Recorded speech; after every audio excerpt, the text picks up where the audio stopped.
Hello, and welcome to another stream. And hopefully you can hear me. I think you can. Let me actually just check that real quick. Yeah, you can. You should be able to at least. And yeah, here we go. So obviously, when we ended the previous stream, we had a bit of a problem. And a couple of people said they wanted to see the rebuilding efforts, so to speak. So you know what? That is exactly what we're gonna do. So yeah, we're gonna do a little something here, and we're gonna try to maybe do a tournament first. I think considering there is actually a tournament here, it might make sense for us to try it out, you know. And we do have our companion on the way back. Risa is on her way, as you can see. And I did receive a very interesting comment. I think we might actually make some pretty good cash in this episode. Thanks to that person. It was basically a tip. I'm not sure, I haven't verified the information or anything like that, but it was a tip about charcoal being extremely lucrative to sell in Zayonica. And I'm thinking, hey, you know what? Let's check it out, you know? Let's check it out and see whether that's actually the case, because I had no idea. I had no idea, so I'm going to be very interested to see. Anyway, Gamer Skeleton, hello. Thank you very much for the support. And hello to everyone else. Zero, hello. And, oi, that's wholesome, mate.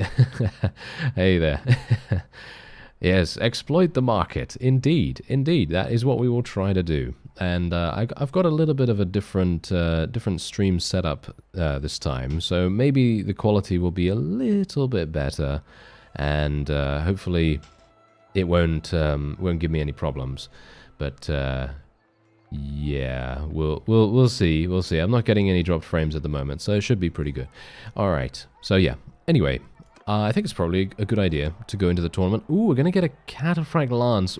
I was actually hoping that might be a horse, but okay. Never mind. Not a horse, but hopefully we'll get an opportunity to get a horse a little bit later on. There is a noble in here. There's actually two. Well, technically there's a companion and a noble. The noble is going to be the problem here. Hey Daniel, welcome to the stream. And let's see what we can do. So we're going to go in. This is a free-for-all. Okay, well, I'm mostly doing this for the influence. Because obviously I am still a mercenary with the Crusade, so it makes the most sense for me to try and actually generate some influence while I'm on the down low, as it were. You know, while I have no, well, very few people to command. Just try and keep up our wages and everything like that. So that's definitely going to make a good difference, or at least I hope it will. And there you go. That was easy enough, wasn't it? Yeah, not too bad. Okay, wait. The janitor says, how do you tell if the polearm will be a slashing one? Well, I mean, that's the thing. If you actually mouse over it, you'll see that there's thrust damage, or if it was a slashing polearm, it would be cutting damage. So if it's cutting damage, it's going to have a swing. If it's thrust damage, then it's just a pokey stick. And for me personally, I don't know. I can sometimes play with the pokey sticks, but they are not really my favorite. So I always look out for cutting damage. It's just far and away so much more fun to play with. For example, long glaives and bardishes and things like that. They are all really fun to play with. Yeah, so there you go. That's how you tell. Team Game says, I'm currently playing on Bannerlord difficulty, and I experienced the getting shot in the face and dying instantly as soon as a battle starts multiple times. Oh yeah. Yeah. Exactly. 100%. I agree with you. I am really... I do not like that. That's usually the reason why I immediately go with Bannerlord difficulty. I go with Bannerlord difficulty, but then I just change the personal damage just down one notch, and then everything seems to be pretty nicely balanced, although that's of course personal preference. You can do whatever you want to do, you know, just to have fun. Yeah, so that's pretty nice. Adrian says, greetings from the Philippines. I've been watching your videos since Warband and the mod playthroughs. You're the reason I got into playing Mana Blade. Keep up the good work. Thank you so much. That is really nice. I love hearing those kinds of things, you know? Getting people into games that they wouldn't necessarily have gotten into before. I think that's super cool. So thank you for that, and I'm very pleased that you're having a good time. Corey says, what's up, Reformers? First one of the streams I've been able to catch live. I've been watching your Mana Blade stuff for 8 years. 8 years, Corey. What? Oh wow. Okay, that is amazing. Thank you so much. That is incredible. And yeah, I'm glad that you're catching one of the streams here. And hopefully, I'm not going to disappoint by embarrassing myself dramatically in this tournament. Let's hope that that's not the case. Okay, that's not too bad already. Oh, okay, that was actually a lot easier than anticipated. Thought to myself, wow, okay. Thought maybe I was going to have some problems, but no. Alright, so oh no, Tynops is going to be with us in the final round. Who would have expected that? Just everyone. Oh yes, just everyone. Alright, well, this is going to be a little bit... I mean, this round is not going to be bad at all, because Tynops is just going to absolutely murder everything. But for me specifically, I'm obviously going to have to fight him in the next round, which is not going to be very good. Snappy says, love your videos, been watching for 5 years. Ah, there are so many really, really cool supporters here. I really appreciate that, Snappy. Thank you very much. Panda says, you're getting me into the wonder of Warband mods. From a good game to one of my favorites because of the mods. Yeah, I say that every single time. The modding community in every single game, actually, for a lot of different games, they make massive amounts of difference to the replayability. Just think about Skyrim, think about Warband, think about, well, I don't know, Total War maybe? I don't know. I mean, there's a lot of content in Total War anyway, but there's so many mods available for it, and you could just enjoy yourself for hours upon hours. And Corey says, no worries, I've watched the full VODs for the other episodes of this series because I was asleep when they went live. Well, I'm glad you're here now. I'm glad you're here now. Oh yes, that is for sure. Gamer Skeleton says, every time I make my kingdom, I either lose all my money, get captured, or lose my fiefs. Oh, don't worry about it. You've seen me. I have literally every single time suffered one of those fates have been awaiting me. That always happens to me. You know, either I get killed by bandits in the first 5 minutes and get taken prisoner, or, you know, the worst happens and I get taken prisoner later on when I actually have a decent-ish army. Obviously not by bandits at that point, but definitely, you know, I have something happen like that. So, yeah, that's that's not particularly good. But don't worry about it. You're gonna rise up and you're gonna do fine. Minor Mana says, yes, I'm able to catch the stream once again. Hello, fellow Reformians and Mr. Reformist himself. Hello, sir. Thank you. Thank you very much for joining us here. All right. Well, yeah, now we're going to go into the next round here. This is going to be against Tynops. So, obviously, I'm not a big fan of his. I mean, I actually think he's a pretty good vassal, by the way. I've had him... join our own faction in a number of playthroughs. He seems to be pretty agreeable most of the time, and I actually quite like him, but obviously we're going to have to murder him now, so that's not... He's not very pleased about that, as you can see. Wow, that was actually a lot easier than anticipated. Really thought that he was going to be much harder than that, but there you go. 5 influence for us. We did get a Cataphract Lance, so that's kind of nice. And we can now move on. I was actually testing the stream, hilariously enough, by attacking this guy's henchman in the back streets, which was actually kind of funny. Because I was literally just running into the town center and then using super speed to go all the way into the alleyways and just murdering everyone there. And yeah, that seemed to be a pretty... a pretty decent way of doing it. Anyway, yeah, I'm actually going to start recruiting some additional units, mostly Empire units. I think I might try to focus on Empire units for a little bit more, because I found that going for Vlandians, at least initially, when you don't have that many resources and you don't have, you know, war horses, you know, for the majority of time, it's going to be very difficult for you to level up the noble sections of the Vlandians, so that's going to be really, really difficult. Daniel says, I still watch the Star Wars playlist sometimes. Thank you, Reformers. Okay, well, I love that. I love that. I mean, generally, are you talking about Star Wars The Old Republic, or are you talking about the Star Wars mod for the original? I'm not entirely sure. But both of those, fantastic. I love Star Wars The Old Republic. Might be returning to that kind of soon, actually, because it's kind of calling to me a bit. You know what I mean? It's like one of those things. Anyway, we're actually next to Zaynash. Zaynash, yeah, I love that. Yeah, that's the funny thing about Star Wars: The Old Republic. Every single time you go and you play through one of those stories, it feels so. It's kind of weird considering it's an MMO, but it feels so interactive. And I mean, obviously it does because, of course, you know, it's BioWare. They write good stories most of the time, and it's just a huge amount of fun. Anyway, yeah, I did recruit some people. Okay, so we actually have another tournament here. Maybe we should do it. Not sure if we should. Risa has finally joined us. Okay, that's great. That is actually going to help us a great deal because, of course, we probably can use her trade skill because I don't have any of those perks. As you can see, I have 0 in trade, but she literally has, what is it, 100 or something in trade skill, so that's really good. So hopefully that's going to be kind of nice. And yeah, we should actually buy some hardwood. We should buy some hardwood, or I should smelt. I can't smelt without charcoal though, can I? Yeah, that's kind of a bit problematic. Okay, there's some hardwood, but this is very expensive. Are there any hardwood villages in the area? I highly doubt it, right? Yeah, it's highly unlikely I'm going to find anything in this area. No, not at all. All right, so I'm actually going to go and we're going to buy some hardwood from here. This is going to be maybe not even that expensive. I thought it was going to be more expensive. Okay, that's fine. That's actually all right. So let me just very quickly go in here, and we're just going to do this. I want to get to 25 smithing as fast as possible. Not sure how I can really do that right now, considering I have very, very few resources, but we're going to try it. Michael says, hey, will you try to get Jaime Lannister the Oathkeeper?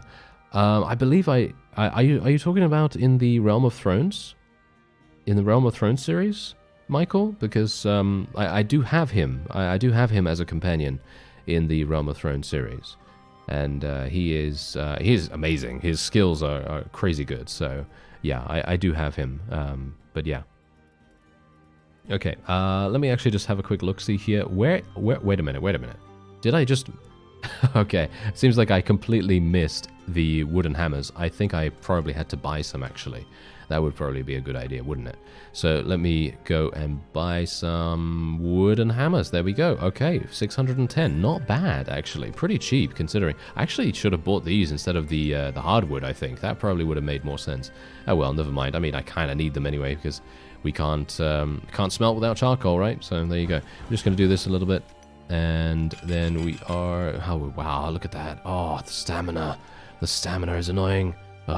Okay, well, it does give me an opportunity to answer some comments, questions, you know, so on and so forth here, so that's actually kind of nice. Yamada, hello. Remember the 5 Ds of Bannerlord. Dodge, duck, dip, dive, and dodge.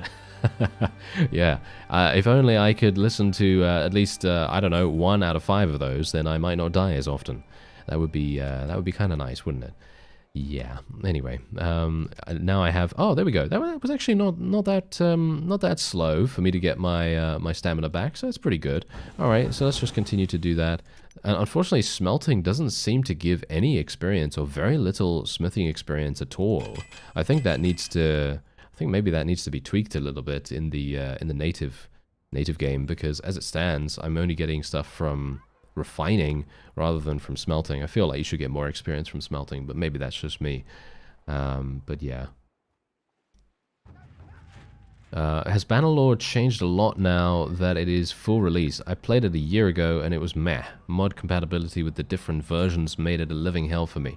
Okay, yeah, I agree. I mean, that's the thing.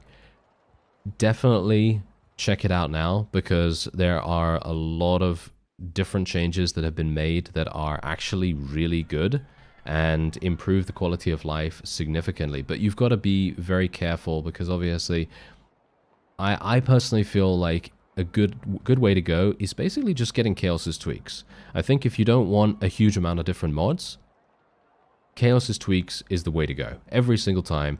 It still has some things that cause crashes, by the way, so you might want to be a little bit careful about that. But on the whole, it's going to make your experience a lot smoother and a lot more enjoyable in many, many different ways. And so I would recommend Chaos's tweaks if you have to get just one. And as far as I'm aware, it is updated for the release version. I would definitely agree that the mod compatibility and everything was, it was very, very difficult to deal with, especially considering for me, you know, you can imagine I was creating series on things, you know, big full-length series on some stuff, and as soon as they would release an update, it would just break things, at least initially. And this was way back when it first released into early access. And then as time went on, I learned that I could use the beta versions through the properties menu, and it made things a lot easier and a lot more stable. But obviously not everyone knows about that kind of stuff. So, yeah. Anyway, Chaos's tweaks, you really got to go and get that. Also, as Maraken just said, mods are a lot easier to manage now that they're on the Steam Workshop. So yeah, if you're not someone that is particularly well versed in the whole modding thing, you can go through Steam Workshop now, which is really nice. I actually like the fact that they have incorporated that, and it's very, very useful. Much, much more useful now. So yeah, anyway, I now have maximum stamina once again. Seems like we're actually not too bad. As long as I answer some questions, it seems like it doesn't go too badly, the waiting time. Because usually the waiting time for me is just like, oh yeah, let me just get out of here really, really fast. Okay, let me see. I wanna kind of smelt some stuff like this. I want to smelt some stuff like this. There we go. I want to get to 25 if at all possible. That would be really, really, really good. Let me see here. I'm just actually reading some comments here. I tried playing Pendor and I remember how frustrating it could be due to the difficulty. Yeah, oh wow. Don't remind me, alright? I literally... Okay, story, right? Very, very quick story. When I first started playing Warband, and I was, I think, 40 episodes in. This was a long time ago, of course. This was in 2012. So I was 40 episodes in to the series. At that point, I only had the capability to make 10-minute episodes and everything. So obviously, you know, 40 episodes, not that much content, but there's, whatever the case. I was playing, I was very inexperienced, and I thought to myself, you know what would be a fun idea?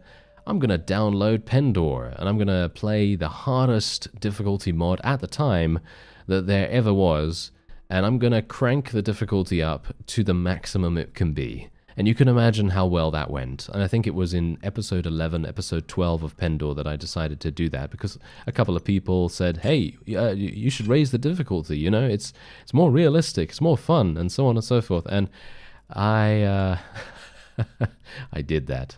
Oh yes, I did that. And that was not the best idea. Let's just say that. That was really not the best idea. But yeah, there you go. A little story time for me absolutely getting murdered in Pendor. And Oscar, hello Oscar. And yes, indeed, another stream. And hopefully you're doing all right. And yeah, hopefully having a good time. Ah, Derek, hey, you say perfect stream to sit down and eat dinner. Win-win. Have a good stream, man. Thank you very much, and I hope you enjoy your food. When the Kingdoms Arda mod is finally released, that's the time I'll finally buy Bannerlord, and hopefully I'll have a good enough PC to run the game when that time comes. Yeah, I think so. I mean, the compatibility, well, not compatibility, but optimization of the game has come very far since the time of early access, you know, because before it was, I think it was all right, you know, it was okay, but they have done good work on the optimization, and they've made things quite a bit better. Okay, so I'm having problems now because obviously I don't really have the ability to continue doing anything here. So what I'm actually going to have to do is I'll have to move on. So I'm actually just going to sell a couple of things right here, and we're just going to buy some food because I'd like to, maybe I can level up my steward skill. I'm actually not entirely sure. I could probably level up the steward skill, but let me actually just do a little bit of careful buying here, because the problem is I don't have many horses. Bear that in mind. I don't have many horses because we obviously were defeated, and I'm going to buy some mules. buy some workhorses, and there we have it. I think that seems pretty good. I'm a little bit worried about this. Okay, I'll get a little bit more. I'll get a bit more than I need to, just because. And we do have another tournament here as well, so I'm thinking, hey, you know what? Maybe we want to go for this too. Oh, hello. Okay, wait a minute. Heavy Warlord Pauldrons. I already have these. Okay, so I already have these, so that's not going to be particularly useful, but Risa could definitely use an upgrade. So I'm thinking, hey, let's go in, let's try it out, and see what's going on. Oscar says, Penda was too hard for me. I am but a casual. It took me months to figure out max horses for speed. I had like 12. Oh, yeah. You know what? Don't worry. That kind of stuff is very... it's kind of like under the hood kind of thing, you know. It's kind of a little bit more on the fringe. How are you expected to know that? You know what I mean? Like, if no one tells you, how are you expected to know? Because that's the thing. I was told, you know, I was told that that was the case, and it's all a learning experience at the end of the day. And yeah, then eventually you're going to be ruling across the entirety of Pendor, and you're going to have a whale of a time. But obviously, as I just recounted with my wonderful story time, I entered a battle. I think what was it against? I was in Feardsvane territory, I believe, and I entered a battle against some bandits or something like that. And obviously max difficulty. You can imagine how well that went. I was on a horse. I was using my bow or something like that, and all of a sudden, out of nowhere, thrown weapon came in, headshot, killed me instantly, and it was a case of, well, pure devastation to my, you know, to my, what? To my pride? I don't know. Did I have any pride at that point? I'm not entirely sure, to be honest. But it basically just murdered me. So, people, you know, you can make as many mistakes as you like. You just gotta get back up and do whatever you can do to make those bandits, in my case, pay severely. Yeah, but there you go. I learned I could speed up by watching your VODs. Oh yeah, yeah. There's another story for you. I literally was in a situation where I was playing native very early on, back in 2012, and people told me in the comments, you can speed up by doing this, and I had no idea, because I was actually cutting out the entirety of the travel time, and I was running there without speeding up. And you can imagine, I had a quest. I think it was a quest. Where did I have to go again? I remember I was playing with the Swadians, and I had to literally go... where did I have to go? Saranid territory, I think. I had to go to Saranid territory for some reason or another. I had a quest to basically deliver something or whatever. You know those quests to deliver like a letter or whatever. And I walked all the way there. I walked all the way there. Obviously, I didn't show it on screen, because what's the point in showing travel time, right? And I thought to myself, this game is really slow, right? And then everyone was like, no, you can actually... you can actually speed up the game with specific things that can help you, and I had no idea. So yeah, there's always something like that. There's always something like that that you can learn, and me too. You know, me too. And oh, Minor Manor. Hey, thank you very much for joining as a member, and I really appreciate that. Thank you very much. And do bear in mind that your little icon right there is, you know, currently it's harvesting season, you know, currently it's one of those, but eventually it's going to become a knight, and then it will advance even further and further and further until you get a golden crown next to your name. And you can also use emoji if you want, but obviously the emoji at the moment are a little bit small, but I very much appreciate your support. Zero says, I really want to commit to an Iron Man playthrough at some point. Sometimes I save scum so I don't lose a bunch of progress, especially when I accidentally run into an enemy vassal. Oh, yeah. Oh, no. I 100% understand what you're talking about right there, because generally, Iron Man is a bit of a different beast, because on the one hand, you kind of want to... You feel a bit impatient. I don't know. When I was playing, at least, I felt a bit impatient. I felt like, you know what, I want to try and get to the point where I can start ruling across everything. I want to get powerful fast. And in doing so, it really tests your patience. It really tests the way that you move around the world. Because obviously, if you're talking about Pendor here, Zero, or I mean, generally anything, obviously, but if you're doing Iron Man, you've got to be so careful. And if you mistakenly run into someone, it's gonna be bad. It's gonna be bad. So it definitely tests your patience. That's for sure. And I 100% get behind that. Get behind your thinking on that at least. Okay, so let me actually just take a quick look here. I want to replace Risa's weapon because I think she could probably use a little bit of a better one potentially. So maybe something like this or the narrow sword. Let me just see. The length is actually pretty decent on these things. So I'm thinking, you know what? Let's give her the narrow sword. No, apparently that's not good enough. Okay, apparently she wants the masterwork one. So I will give her the masterwork one because if she wants it, then we'll just give it to her. Why not? If it's better for her, then I think that sounds like a good plan. Okay, so apart from this, I need to find some hardwood, don't I? I really need to find some hardwood, so what we're going to do is... Really? There aren't any hardwood villages nearby? I'm very surprised. I thought there was one over here, but apparently not. Ah, there it is. Yes. Okay, there is actually a hardwood village there. Okay, so we're going to go over there because I would like to see what we can do about smelting some more charcoal, because obviously I'm actually pretty close to getting to 25. As you can see, I'm only 1 point away from 25, and then I can finally make 3 units of charcoal from 2 units of hardwood, which is probably going to be pretty nice for us, or at least I would like to do that. Yeah, but an Iron Man playthrough I think would be a lot of fun in general. I've obviously tried to do one in Bannerlord, but that was a bit of a... I think it was quite a few versions back, but I don't know whether that does that matter. I'm not entirely sure, but I guess in general they have tweaked things quite a bit in that time. So maybe I'll do another one now that there's now that the full version is out. It might be quite fun. And we'll see, but yeah, you know me, getting murdered. Although, to be fair, if you play on a slightly lower difficulty, like I am right now, with the player damage being, halved or whatever, then you can kind of get away with it sometimes. But when you're playing on max, it's basically, I feel like you probably will die very, very fast. I'm not talking about you specifically, but any person is probably going to die pretty fast in that situation. So yeah, that's going to be kind of harsh in general, because if you're doing the Iron Man challenge, you're literally going to think, oh yeah, let me just go in versus these, Sea Raiders or something, and they have thrown weapons, of course, and you get a headshot, and then you're dead, and that's it. And that's the end of the challenge. And you know me, I get murdered pretty fast most of the time. And yeah, that would be very sad. And it would just be, what, 1 episode of 20 minutes or something like that I've created then.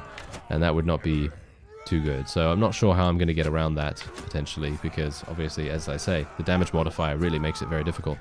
But maybe I just have to hide behind a shield. That might actually be how to do it. Maybe just have a bunch of shields equipped or something along those lines. That might be funny. Yeah, but anyway, Oscar says, I tried Bannerlord online and couldn't get into it for the same reason. It takes 15 years to go anywhere. Yeah, of course, yeah, because you just can't speed up. You can't speed up the game because you're playing on a, centralized server with a bunch of other people, and of course, you can't determine how fast they move and vice versa and so on. And yeah, of course, that's just how it's going to be. But I'd recommend actually the mod creators, if I can make a suggestion to them, I would like to see the ability for a slightly faster movement speed, but then obviously you're probably going to run into enemies really fast and then you're going to get killed. So it might not be that good, but taking ages to get to somewhere is not that fun, right? Maybe there's going to be some solution or another. Are you smithing to bankroll your adventure or to customize your troops' weaponry? Says T. Dunbar. Yeah, indeed. I will be smithing just to try it out, basically, because there's been a number of people that have said that the smithing is really lucrative. And I have only very scarcely used smithing in the past. I did create a series a long time ago where I was basically playing completely as a smith. and it was, what was it now? Batanian Smith? Yeah, I was playing a Batanian Smith, and I literally made all of my weapons. I made all my weapons. I smelted for massive amounts of cash, and it actually became a bit silly later on, because I was making so much money that I think I made...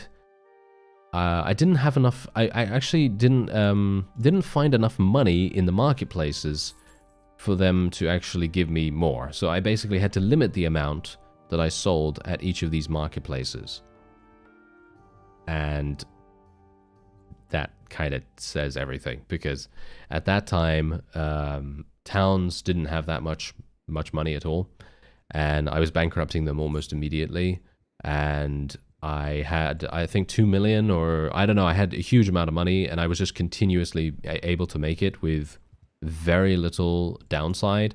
And that was when the developers of Bannerlord, they decided to nerf smithing prices completely. Although apparently, according to a lot of people, smithing is apparently really good still.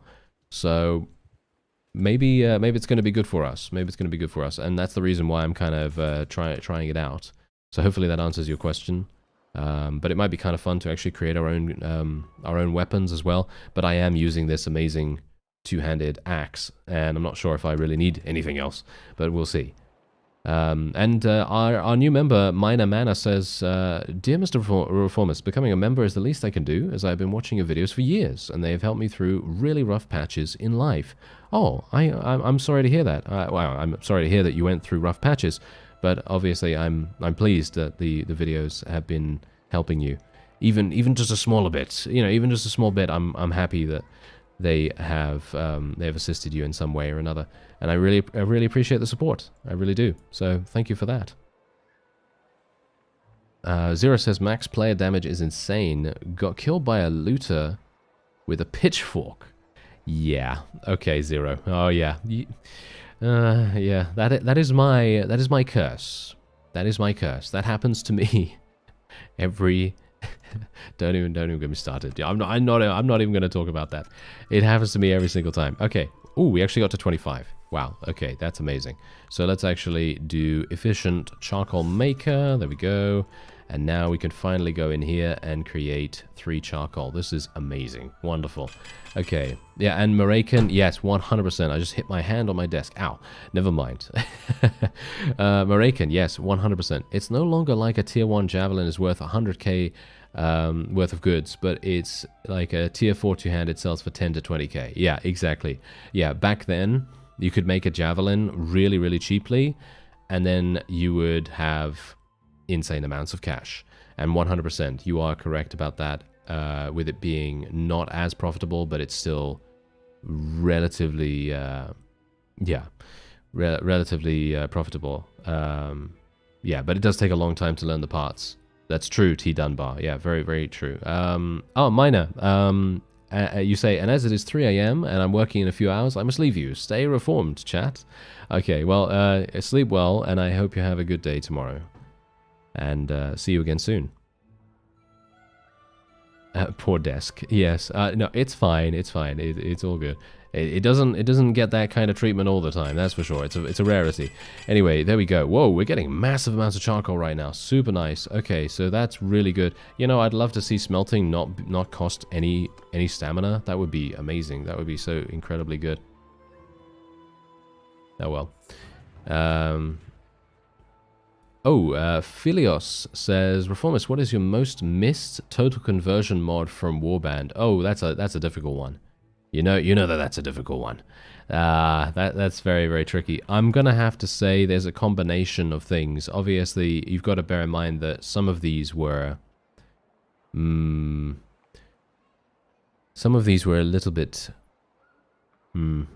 of the earlier versions. Some of them were early versions of the mod. So for example, I'm talking about Blood and Steel. I'm referencing Blood and Steel here because Blood and Steel 1.6 is the version that I really, really enjoyed. I think I could be misremembering at this point, but I think 1.6 was the one that I really loved from that mod. But again, it's unlikely that that particular version is going to be the one that would be converted. You know what I mean? But I would really love to see that. I'd love to see Gecko Kujo. Gecko Kujo was one of the wonderful things that made Siege Warfare super fun. Being able to run through the city streets, super fun to do that in a in a siege. That's amazing. And then, well, Pendor, of course. We've been talking about Pendor. Pendor has to be there. Warsword Conquest would be amazing too. Light and Darkness. There are so many different things. I can't even remember the others. I mean, what else is there? I mean, I'm sure someone from chat knows some things to suggest to me, because I've played so many different mods that I'm having difficulties thinking of all of them, actually. Yeah, I am actually having difficulties with that. Someone actually talked about the Land of Seeker earlier on in the chat, and now I'm thinking. Wait a minute. Where did that go? Because someone was talking about the Land of Seeker, and I was just thinking about total conversions. And oh yeah, Corey said, what was the premise for the Land of Seeker mod? Some kind of total conversion. Yeah, it was a total conversion. Yeah, they actually created all different factions and a different world and everything, and it was a lot of fun, actually. I thought it was, yeah, pretty fantastic. I had a great deal of fun in it, at least, because literally it was, what was it now, 57 episodes. Yeah, 57 episodes, and had a whale of a time, because there are unique spawns there. There are armies that will just murder you, like in Pendor. You know, it's kind of like that. And yeah, I had a lot of fun in that. But yeah, look at this. We've got 143 charcoal. That's amazing. That is super nice. Oh yeah, Anno Domini. Anno Domini, yeah, that's an insanely large mod. The only reason why I have never done a significant series on that is because whenever I'd play it, and I'm not entirely sure whether this was just me and my own setup, but whenever I would play it, it would lag a lot, when recording especially. And it's kind of weird, because I wouldn't really have that much lag elsewhere. I think it's because of the size of the map. You know what I mean? The size of the map was really quite dramatic. So that could be the case. Could be wrong. I don't know. It might just be my own system or something like that. But anyway, we're actually going to be smelting some stuff here, and we're going to start unlocking some parts, and we're just going to continue just waiting here while I answer some questions and talk with you. I think that's quite fun. Okay, yeah. So anyway, basically those, I guess, Philios. I hope that answers your question. There's definitely some other ones. Nova Airtus, yes, Nova Airtus, very true. Yeah, very true. Oh yes, Last Days of the Third Age. I would love to see that. Last Days of the Third Age. Yeah, I don't know why, but I'm always excited talking about Last Days of the Third Age. It's really, oh, it's so good. It is so good. They just remake all of the resources and the modeling of all of the sieges and the towns, and the fact that the units all look so dramatically different. I love that. Absolutely love that. Yeah, okay. We're back at 100%. Okay, let me see here. Let's just do some more. Yes, look at that. Wow, we're getting some good stuff going on here. Yeah, we're getting some nice stuff. Seems like it's working quite nicely. Oh, actually, Philios, I missed your first comment. You actually said, Reformists love your videos. Thank you for making me fall in love with Mount and Blade. And I'm going to say thank you for the support. I appreciate that, and I hope you're having a fun time.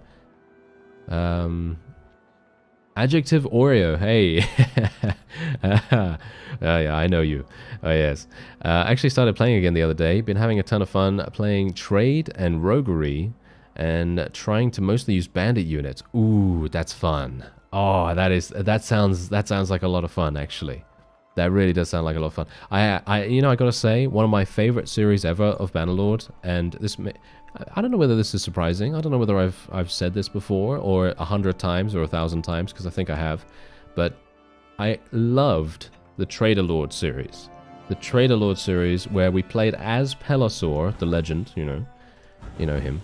That was always extremely fun for me. I don't know why, but I had a whale of a time there, because we were doing such a different slant on the gameplay of Bannerlord. You know, the core gameplay is You fight bandits, you get stronger, you level up your units, and then you fight vassals, and then you get stronger, and then you take castles, take towns, and so on.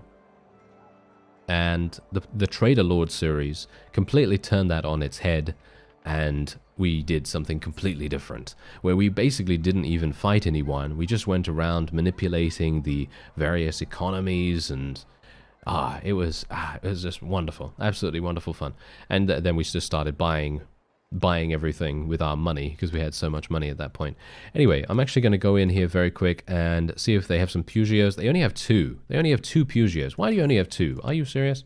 Get out of here with your 2 Pugios. What's going on with that? Oh, well, never mind. Yeah, so we're actually going to be selling some charcoal here, because apparently someone said that charcoal is really good to sell here. So we're going to sell a little bit of it, but not too much, because as you can see, the price depreciates super, super quickly. And I'm going to keep the rest of the things here. We're going to keep the rest of these. So yeah, otherwise, apart from that, seems like we're now at war against these... Khuzait, oh, you have the worst timing, sirs. They have the worst timing, don't they? Alright, well, that means that I will be unable to go into the Southern Empire, which is kind of sad. It would have been nice for us to be able to do that. But yeah, I guess we'll just have to move on. Oh, we made peace with the Sturgians. Okay, so that's good, because they will then not murder me again, because they did that once already. And let me actually see if I can just catch up on some chat here. Team Game says, I remember watching one of your videos a while ago, and you referenced a playthrough that you had raged in. I can't remember which one it was. I actually think that I might have been exaggerating slightly, because I don't think I do, or at least, I think me raging is kind of like, oh, blast it. No, I'm just kidding. No, I generally, I don't think I do, but I don't know. Maybe there's something somewhere. I wouldn't be able to tell you. I wouldn't be able to tell you because I don't remember. I don't remember that. But it's nice to know that you can't see it, because that means that I'm a relatively calm influence, which is nice. So I like that. Thank you. Yeah. Anyway. Zero says, I think Anno Domini lagged for me when I played it back in the day. There's just so much going on. Yeah, exactly. That's what I thought as well. And I thought to myself, yeah, I don't know. I don't know whether I can actually do that. I don't know whether I can actually play that for a series, because then it's going to be a case of it stuttering a lot, and then people are going to say, hey, what's going on with the stuttering, you know? And I just didn't want to, I don't know, I just didn't want to deal with that. But yeah, anyway, decrease your bow accuracy loss due to rotating. I mean, yeah, I would definitely like to go for this. There we go. We haven't leveled up yet, unfortunately. I would like to get another focus point in smithing. Yeah, we're leveling up our smithing actually quite nicely now. So that's not too bad. Let me see what else is going on here. Oh, a bit late on arriving. What have I missed? Oh, Simon, you've not missed anything. You've not missed anything at all. I mean, I basically I participated in 2 tournaments, won both of them. Got some shoulder pads for our companion. She joined us, rejoined us. I went to a village, bought some hardwood, and then I was doing some smithing, and we were smelting everything, and I'm now running around trying to find some Pugios, and that's basically it. That's pretty much what's been happening, and I've just been talking with chat most of the time, and having a wonderful time, as you might expect. Yeah, it's always good. Let me see. I can't wait. Juicebird says, I can't wait for a true Japanese mod like Gekukujo in War, and you're the reason I started playing this time sink of a game for years. Well, I'm glad that you're having a fun time. That is for sure, because Gekukujo for me, I loved it. Absolutely loved it. Damien, hello there. Yeah. No lances to the back just yet. No, not just yet, but soon. What do you bet? What do you bet now that it's been mentioned? Now that it's been mentioned, it's going to happen. Oh no. Let's hope not. Anyway, let's smelt all of this. There we go. That's wonderful. Let's. Oh, never mind. Apparently, I've spent all my stamina already. How unfortunate. Yeah, you know what I'd love? You know what I'd actually really love, and I'm talking about genuinely here. Is there a way for me to reduce the amount of stamina I use? I think there is, right? Yeah, there is somewhere. Yeah, look at that. Stamina spent for refining is halved, and then in the same line, it says stamina spent for smelting is halved. Oh. Okay, For me personally, I'd love to see these at the very beginning of the smithing tree, and I would love to see them in different trees. I want to see these at 25 and 50, and then everything else can just, you know, slot in behind it. Because as it stands, when you get to 125, you've already spent a lot of time doing it. So I don't know. I think that would be kind of nice, but that's just my own thing. Pelisor, the man, the myth himself, from zero to hero, that man. Oh yes, I mean, he made his own legend. Adjective Oreo. He made his own legend right there. He certainly did. I did nothing. He did that. I'm just catching up here.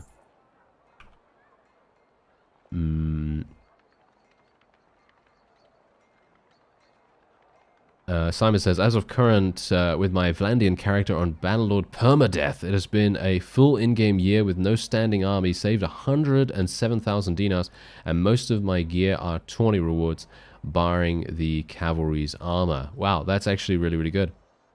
That is really, really good, actually. And you know, personally, I feel like that's actually a good idea, because when you start creating an army, you inevitably have to then start paying wages, of course, unless you become a mercenary like I have, of course, and then you have to do a little bit of a balancing act, so to speak. Let me just recruit some more troops here.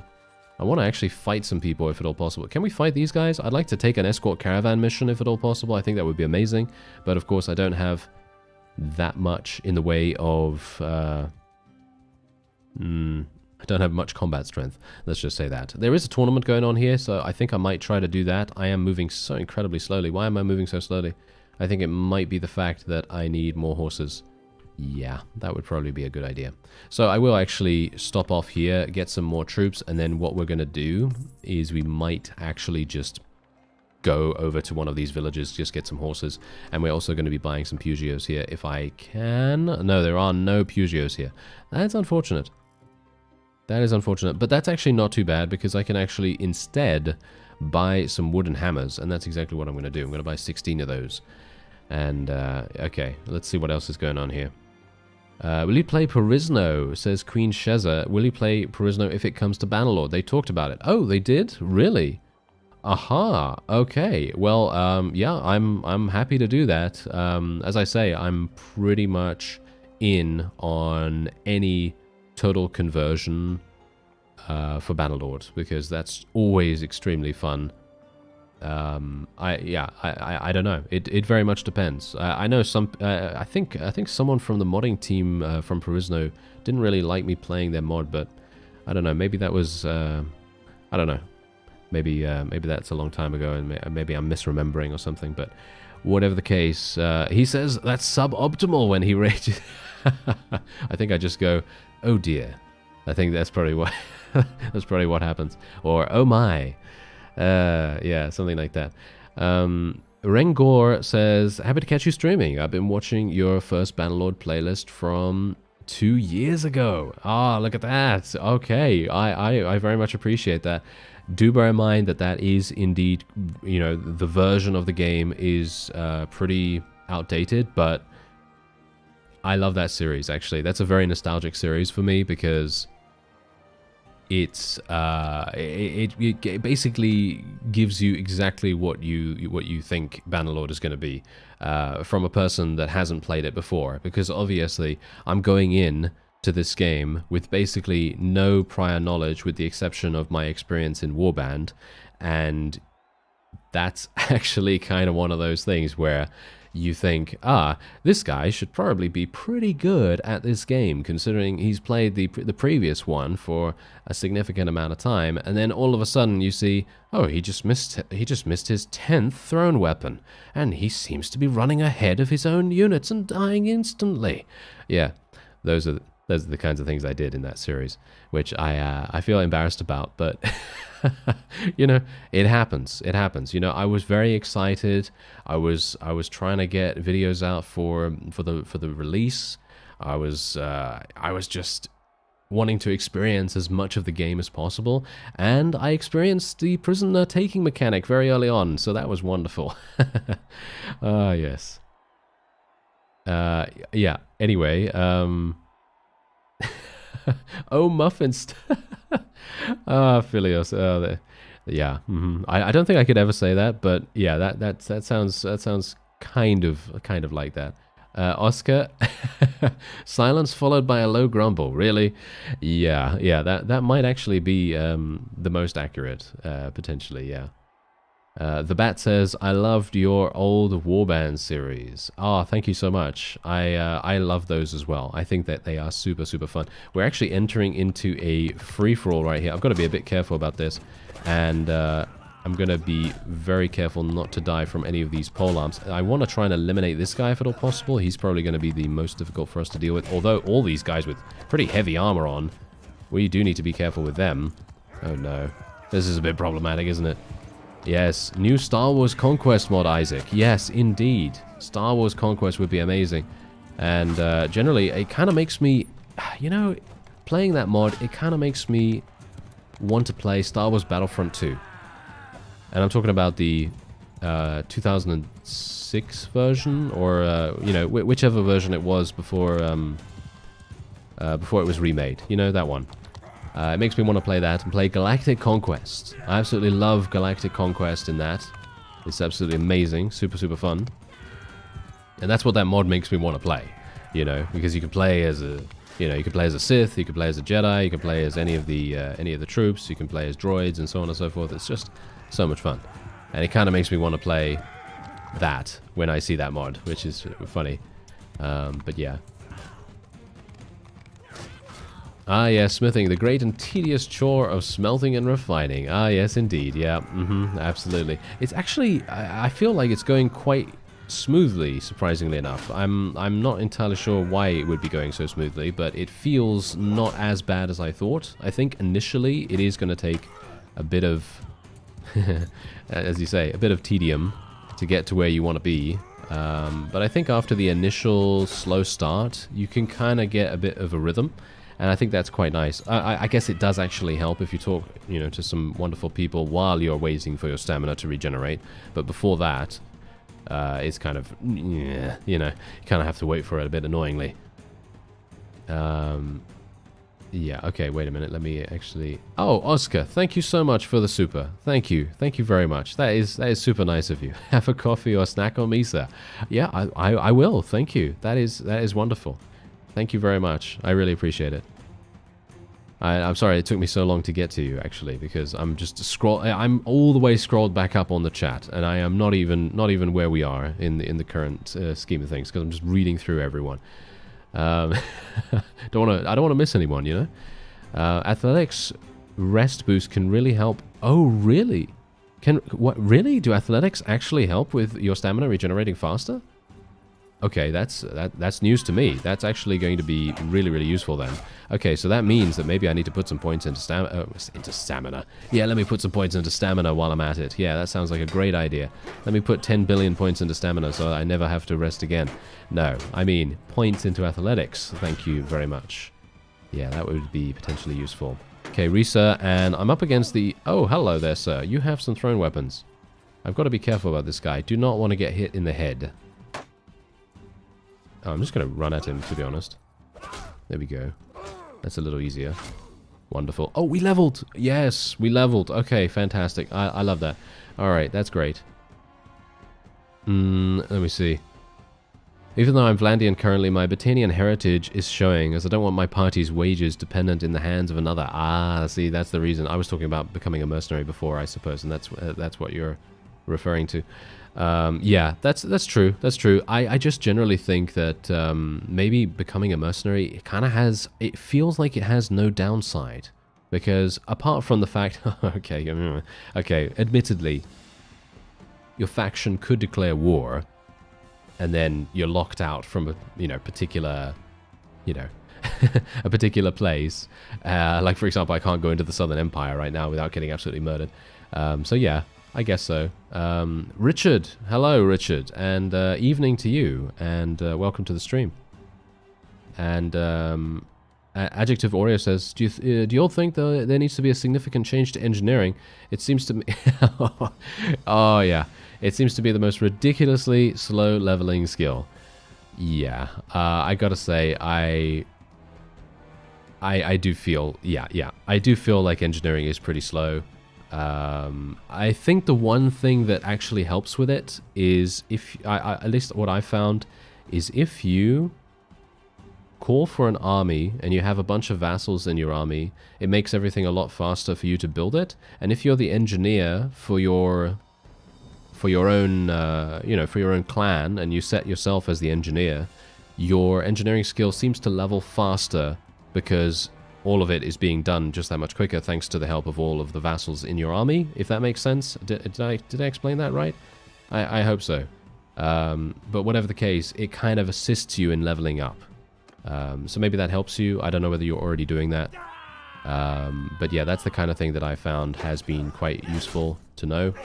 And maybe that's going to be helpful to you too. Oh, Risa, what? Oh, why are you doing this to me? Oh dear. This is bad. Okay, you know what I'm trying to do right now? I'm trying to move my body so that I am in front of the Imperial Sergeant Crossbowman, and so so she has to go around him to attack, you see? So I'm using his body to basically protect me from getting ganged up on, which is exactly what seems to have happened here, and thankfully I was able to achieve victory, surprisingly enough. Those kinds of situations I have nightmares about. Those nightmares. Ooh, it happens all the time, you know? Getting ganged up on by 2-3 enemies at once in a tournament, it's the worst feeling ever. So it's really nice that we were able to actually overcome that. Lord Junk says, just finished his first Let's Play and just started the Crusade. Ooh, I love the Crusade one. I gotta say, yeah, you know what? There are many fond memories for me in the various series that I've been doing. In the past as well, and the Crusade one is especially pretty one of my favorites because it is, well, first of all, it's the first one that I did after the initial original one from the release, and also there's a wonderful scouting thing that happens.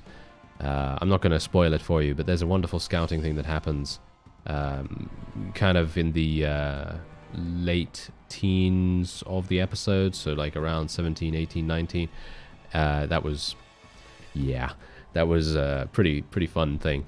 And Philios, hey Philios, thank you so much for the super. I'm sorry, once again I'm being too slow. I'm being too slow because I'm answering everyone, but I appreciate it. Thank you very much. And yeah, more streams please, you say, and I will I will definitely do my best. I will definitely do that.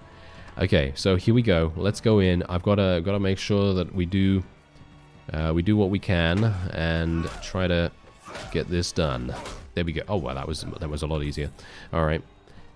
You have 65 tournament victories. What? Oh, okay. Oh, wait a minute, because you already said this is quite insulting. A noble lady asked me to be her champion in a tournament. She only expects that I will survive. I will only survive until the second round. I accept the quest with much grumbling.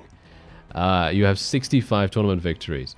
Okay, yeah, that's the funny thing. That's the reason, you know what? If you have that many tournament victories, I would highly recommend just becoming a mercenary, just purely for the fact that you can then kind of passively grind influence. Obviously, you know a lot about the game yourself, Simon, so me telling you this is maybe not news to you. But I generally have found that it can be quite useful to do that, because I'm going to be getting some mercenary wages, as you can see right here. And if you don't have an army, bear in mind, if you don't have an army and you become a mercenary, you don't have any wages, and so it's pure profit for you, basically.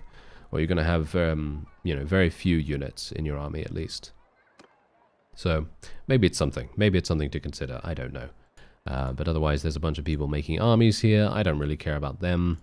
And we are back at 100%. Okay, so let me actually have a look-see here. Yeah, so we can actually smelt some of this. We're actually unlocking a bunch of extra things here too. So that's quite nice. Oh, my stamina is... it literally seems like my stamina just disappears. It just evaporates in 2 seconds. Which is exactly what it does. Yeah, it does. It just goes away almost instantly. Wonderful, isn't it? Oh well, never mind. And yes, Richard, yeah, that's the point. This was, this is basically, this is the same I'm actually not sure. Did you catch any of the other streams? Because if you didn't, then well, this is who we've been playing with the whole time. But this is like the stream series, I guess you could kind of call it. And yeah, we were a little bit defeated in the previous episode, and well, we're kind of building ourselves up a bit now. And things are not going too badly. I actually feel like we're doing quite well, all things considered. And I'm almost at 50 smithing, all things considered too. So that's actually not too bad. I think that's okay. I can see your Bannerlord family tree now. Grandpa Barney, Grandma Barney, and the 3 Barney siblings. I wouldn't be surprised, actually. You know how he is, right? You know how he is. He decides to name himself Barney every single time. I can't stop him, all right? I've tried, and he says he just can't. He just can't change it. So, you know, that's just how it goes. It's one of those things, you know.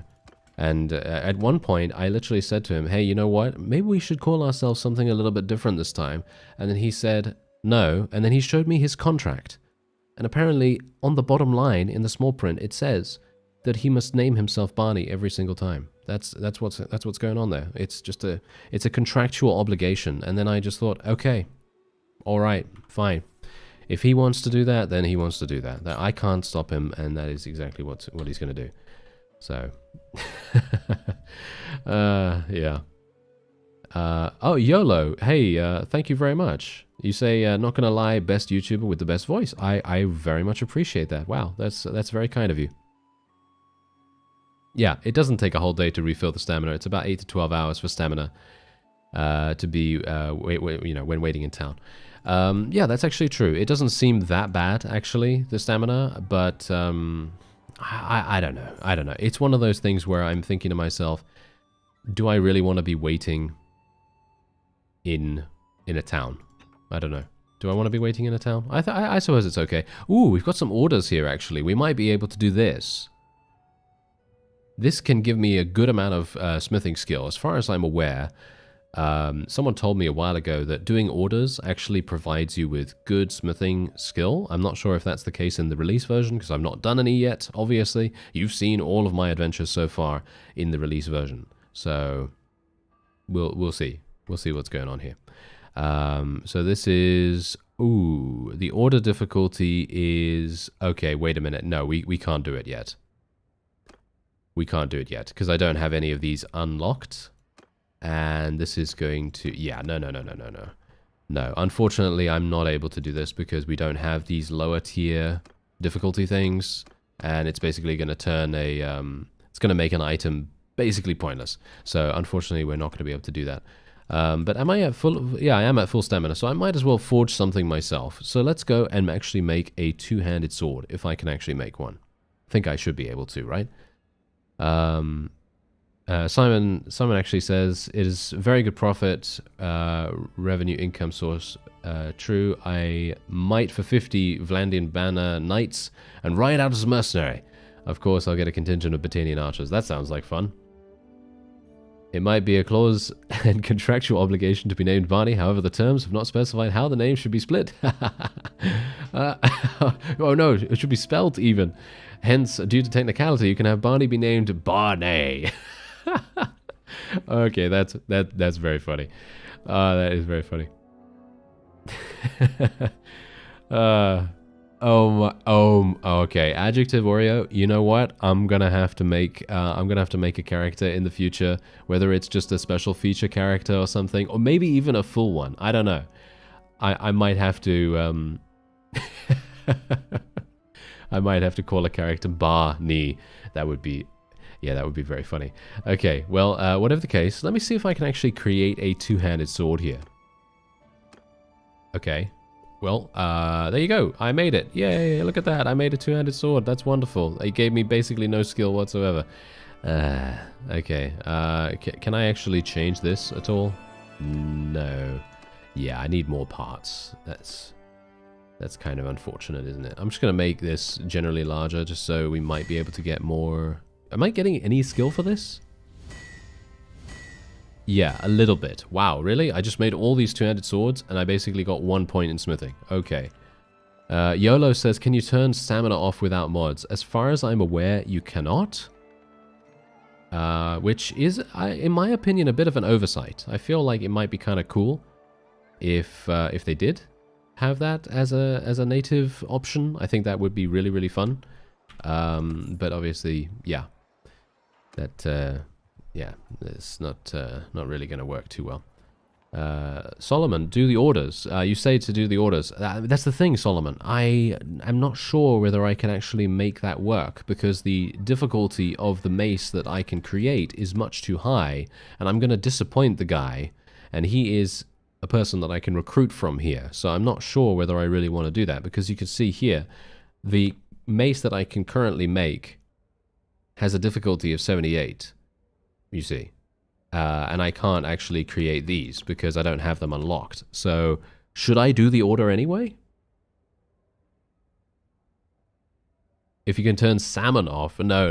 I did say, didn't I say stamina? And then I talked to the viewer Solomon Hill. I read out their comment. I think that might have been the that might have been the confusion. I'm not sure, but yeah. Actually, shall we just try it out? I mean, that's the point. If this is perfect, which it won't be, it shouldn't matter as long as the stats match.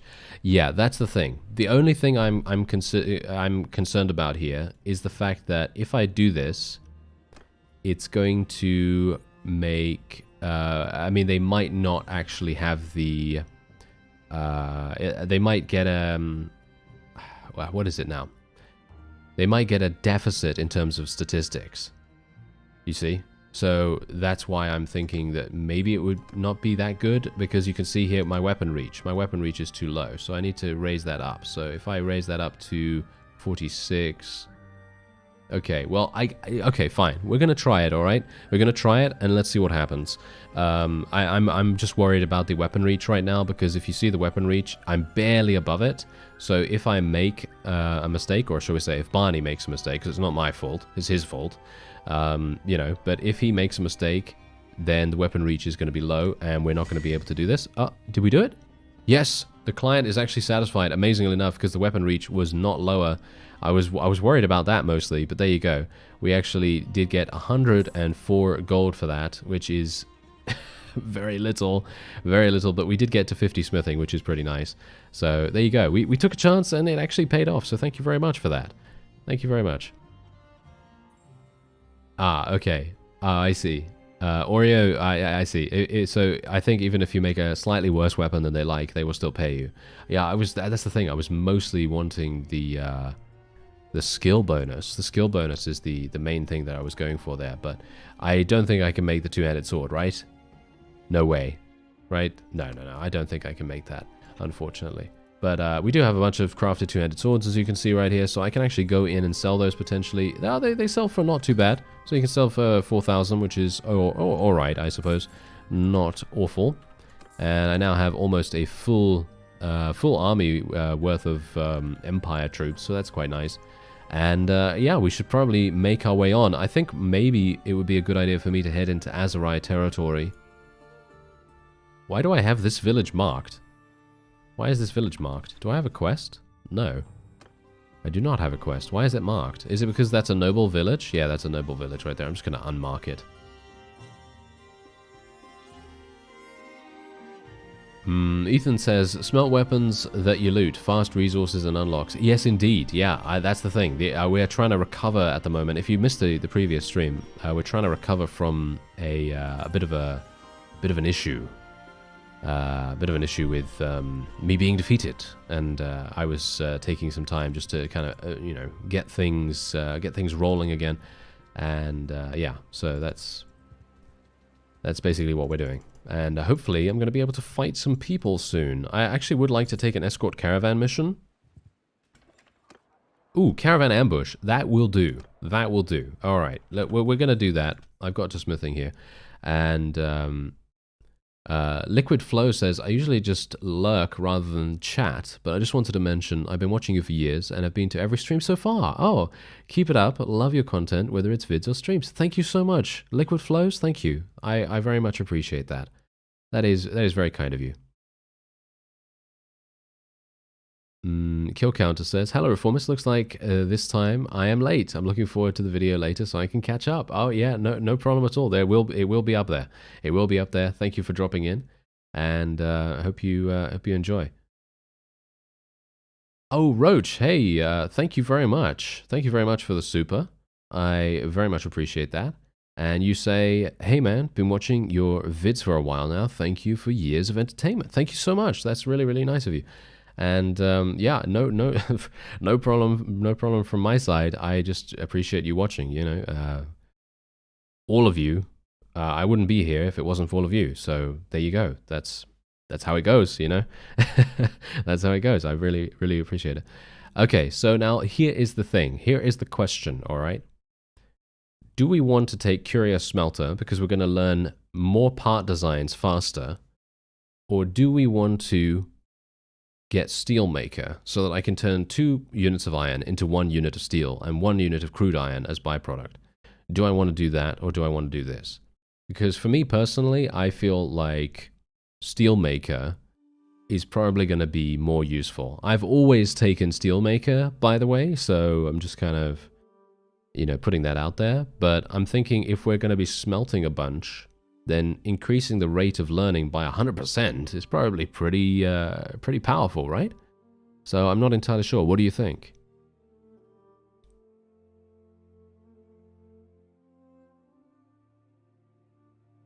Christopher Christopher says, Tailworlds fixed a bug that prevented the Dragon Banner from being equipable in the inventory. And the community then says, it wasn't a bug, you just didn't implement it. Well, I have no idea what you're talking about. I'm going to assume you're talking about the story mode. You might be talking about the story mode there. That prevented the Dragon Banner from being equipable. Oh, so you can actually equip the Dragon Banner? Really? Curious all the way. Really? Oh, really? Oh. Oh, now that's interesting. Okay, I've never done that before in my entire time playing Bannerlord. So I very much appreciate your input. I gotta say that. Because I was thinking to myself, okay, you know, I'm just gonna take this, but no. Okay, fine. We're gonna go for Curious Smelter. Thank you. Thank you for the input there. I'm gonna be interested to see how that goes, because as I say, I've never taken it. So that's gonna be cool. Yeah, turn a companion into a resource maker. Says Tony. Yeah, I'm gonna try if I can find a smithing person, or if I can, you know, turn a companion into that at least. Victor, I missed you, sir. There you go. Hello. It's nice to see you, and I hope you're feeling better. I hope you're feeling better, or I hope you're feeling, you know, a little bit more on the mend. And I hope you're gonna have a fun time in the stream today. And you say, have I missed anything? Had your mother's 81st birthday. Whoa, look at that. Wow, that's quite a number, isn't it? That is quite a number. I hope she had a good time. And I hope you had a good time at the birthday as well. And I hope everyone's all good with you and your family and everything.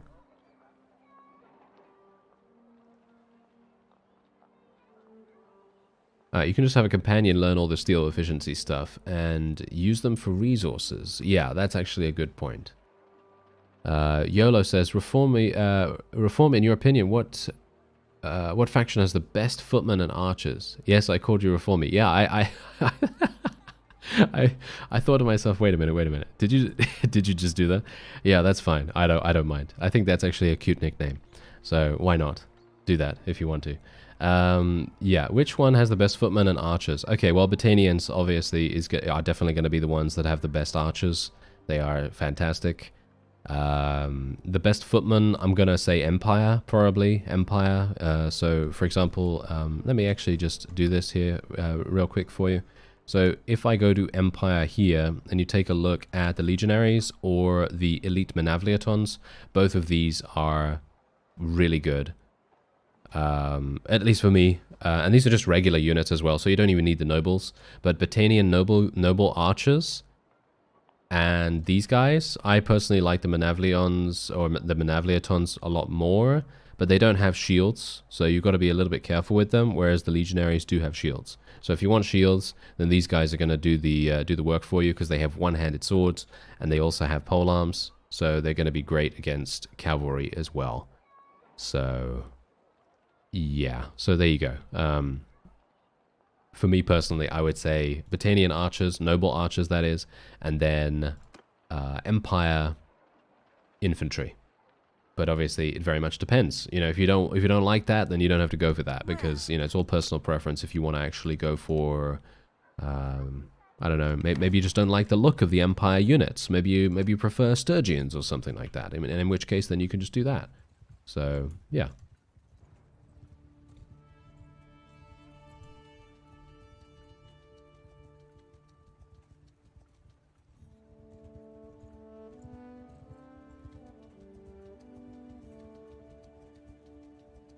Oh, what's going on here?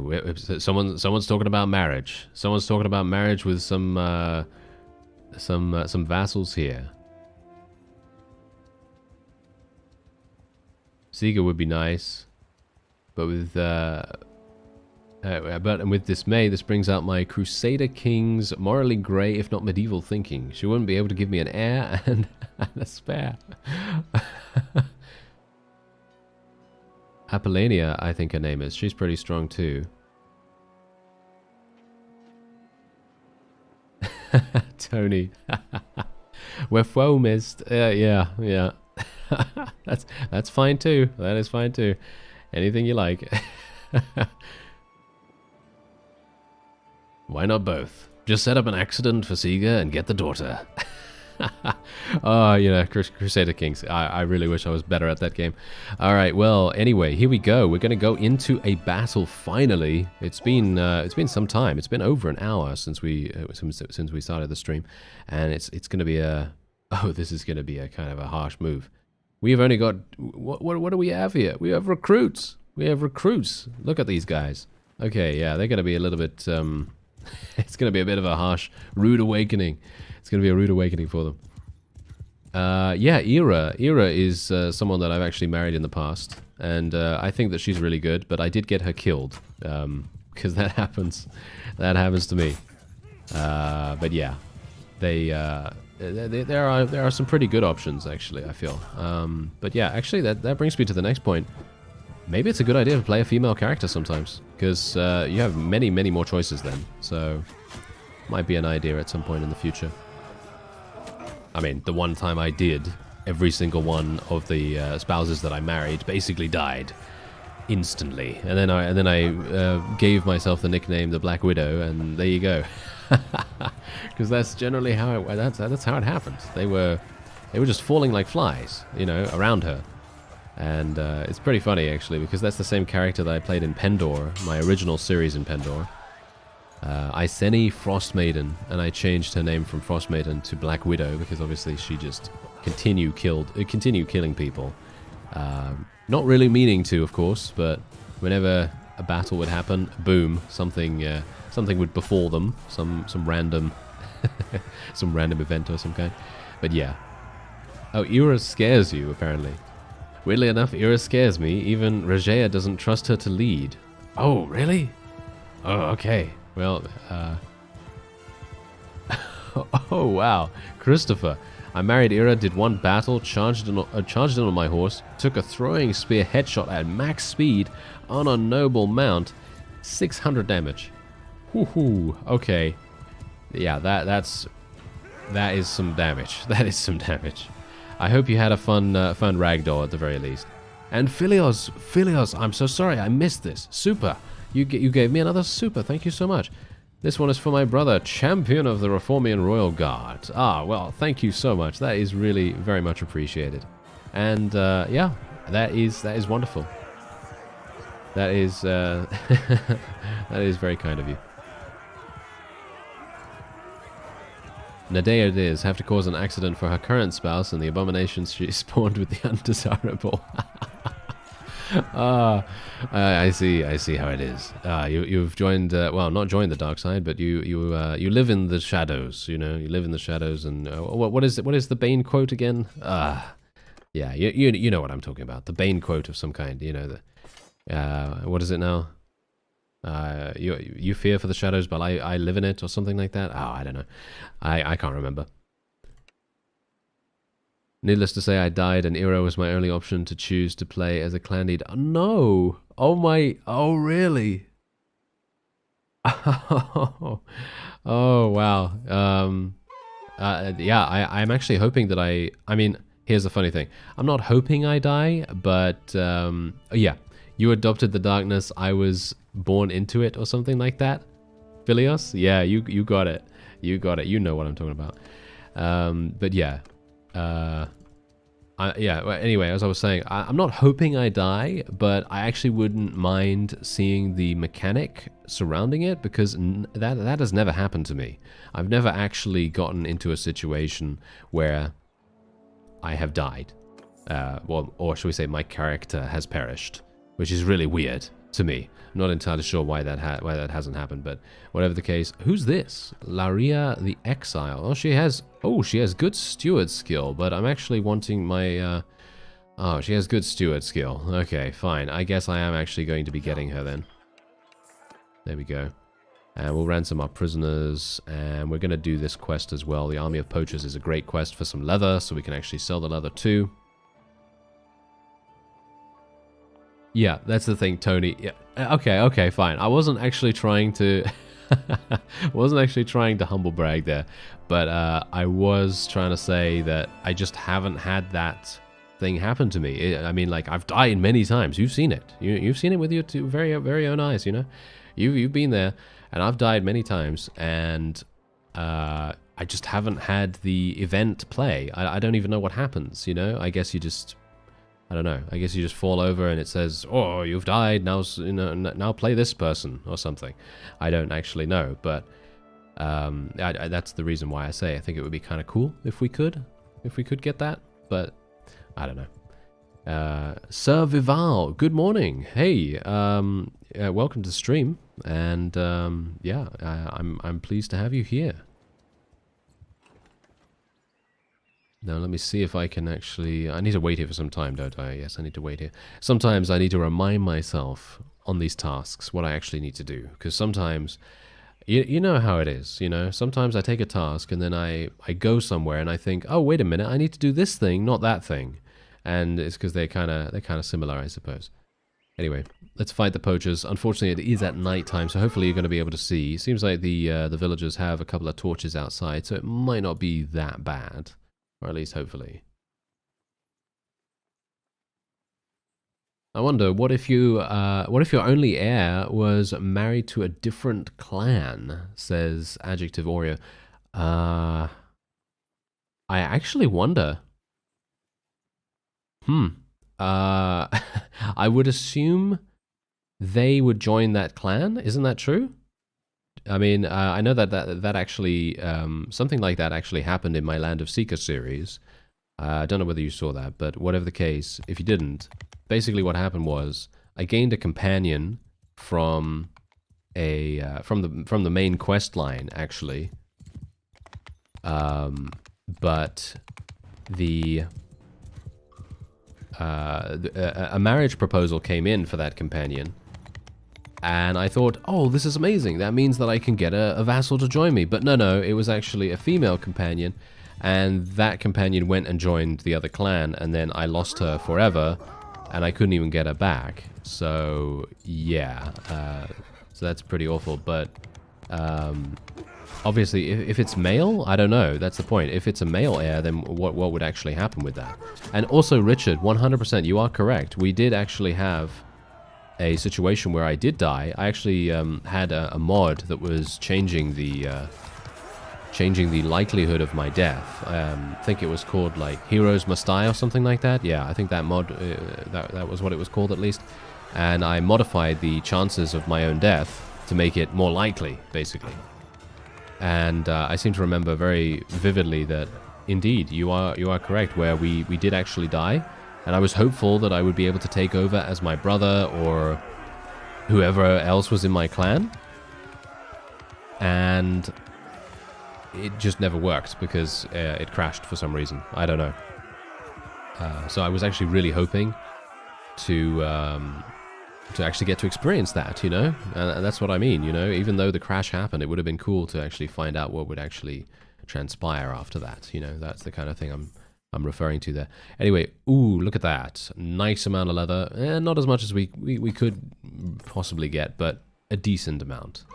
A decent amount. And we are getting some decent level ups as well, which is, in my opinion, one of the main reasons why we would even bother doing this, you know, to be honest. Okay, so for me personally, I'm actually going to go over to these villages because I'd like to buy some additional horses. I have some decent cash right now, so I think that's okay. So let me have a look here. Apparently, Christopher says they are no longer part of your clan, so it doesn't benefit you at all. Once your clan is done, it's done, regardless if you send family members off to other clans. Aha. Yeah. Oh, the male can join different clans too. For example, trying to marry a kingdom leader that's female. Oh, okay. Well, yeah, that makes sense. That does make sense. So yeah, I guess just be careful about that then. You know, just be kind of careful about what actually happens. So if you have a situation where you know you have some clan members or whatever, just read the text carefully, and just, you know, like because I didn't, and I lost as I said in the Land of Seeker series, I literally lost a companion that had 180 medicine skill, and this was really early on in the campaign as well, and I just thought, really, you know, it's like a rage, you know, it's like, really. Yeah, but thankfully it didn't affect the outcome too badly. But yeah, that was pretty harsh, pretty harsh. Okay, so I am at full stamina. So let me see. Can I actually do? Yeah, I can do some more. Can do some more refining. We can do some more smelting here as well. Ah, Jay, I used to play Rise of Nations. This looks cool. Oh, okay. Well, I'm glad to hear that. Yeah, this is are you talking about you're talking about Bannerlord, right? Yeah. Well, this is obviously a little bit different from that because Rise of Nations is obviously RTS, but it's got a lot of very cool mechanics surrounding it, and highly recommend checking it out if you're interested. There is a link in the description to the Steam store page if you care. Yeah. Anyway, let's refine some stuff here. Can I get to? Wow, we just got two skill points. Really? Ah, Daniel, no problem at all. Thank you so much for stopping by, and take care, and have a good day/night. There we go. We should be back up to full strength. Yeah, there we go. All right, so now we're just going to smelt some stuff. Now, I'm really curious to see, curious smelter, yeah, curious to see what we actually get here. Are we going to get some more? Yeah, look at that. We've got this, we got that, we got this, we got that. And we're getting a lot of different smithing parts. Like in story mode, offer your brother's hand to Regea. Sometimes she will pick herself instead of Ira. Ah. Adjective Oreo says, it does kind of make me laugh that after a marriage, these people will literally kill their brother or sister if they aren't part of their clan anymore. Oh, yeah. I mean, that, yeah. I don't know. I guess that's just how it is, you know? I guess that's just how it is. It's just the times, as it were. Okay, so we're going to go in here, and we're going to see how we do. Obviously, trying to win as many tournaments as possible might actually be a pretty good idea as well, because there is that, what is that thing? Yeah, I think you get, like, passive renown or something like that for being the most famous, famous? No. But for being the most famous, there we go, the most famous combatant in all the land. So hopefully I'll be able to do something like that. Oh, I'm just going to stand here and allow these guys to fight it out. And, you can smelt any crafted weapons at low level to unlock more valuable crafting parts. You can smelt any crafted. Really? Oh, any crafted weapons. Oh, okay, I understand. So, in other words, if I create some two-handed swords, I should be able to... I should be able to get some good parts from that. Is that what you're saying? Yeah, I guess so. Okay. Well, I will try it. I will try it. Absolutely. Generally, I just tend to sell those things, but I don't know. Maybe I don't even need the cash. You know, do I need the cash? Probably not, right? Okay, we've got to be careful about this guy. He's going to be difficult to deal with. He has some decent armor on. I have to actually do something here. Ah, there we go. There's the Imperial Cataphract. Gotta be careful. Not the best damage so far. And he's blocking. Ooh, we just lost 2 of our members. That's not particularly good. Okay, wait a minute.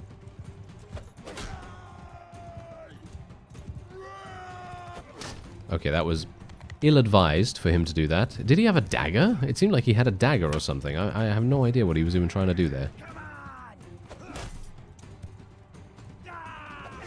Okay, that was easy enough. Just aim for the head. Oh yes, just aim for the head. That was nice. All right, let me have a look here. Anyone heard of Crush Deluxe? I would love to see Reformists tackle this classic. I have no idea. I have no idea what Crush Deluxe is. I'm sorry to say.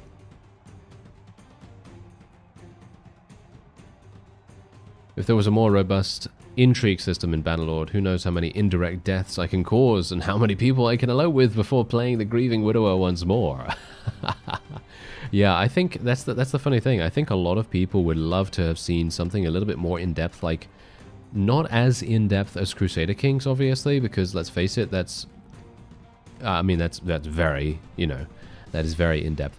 But I think, as you say, Simon, something like that would be very cool. Super, super fun, actually, to have something like that happen.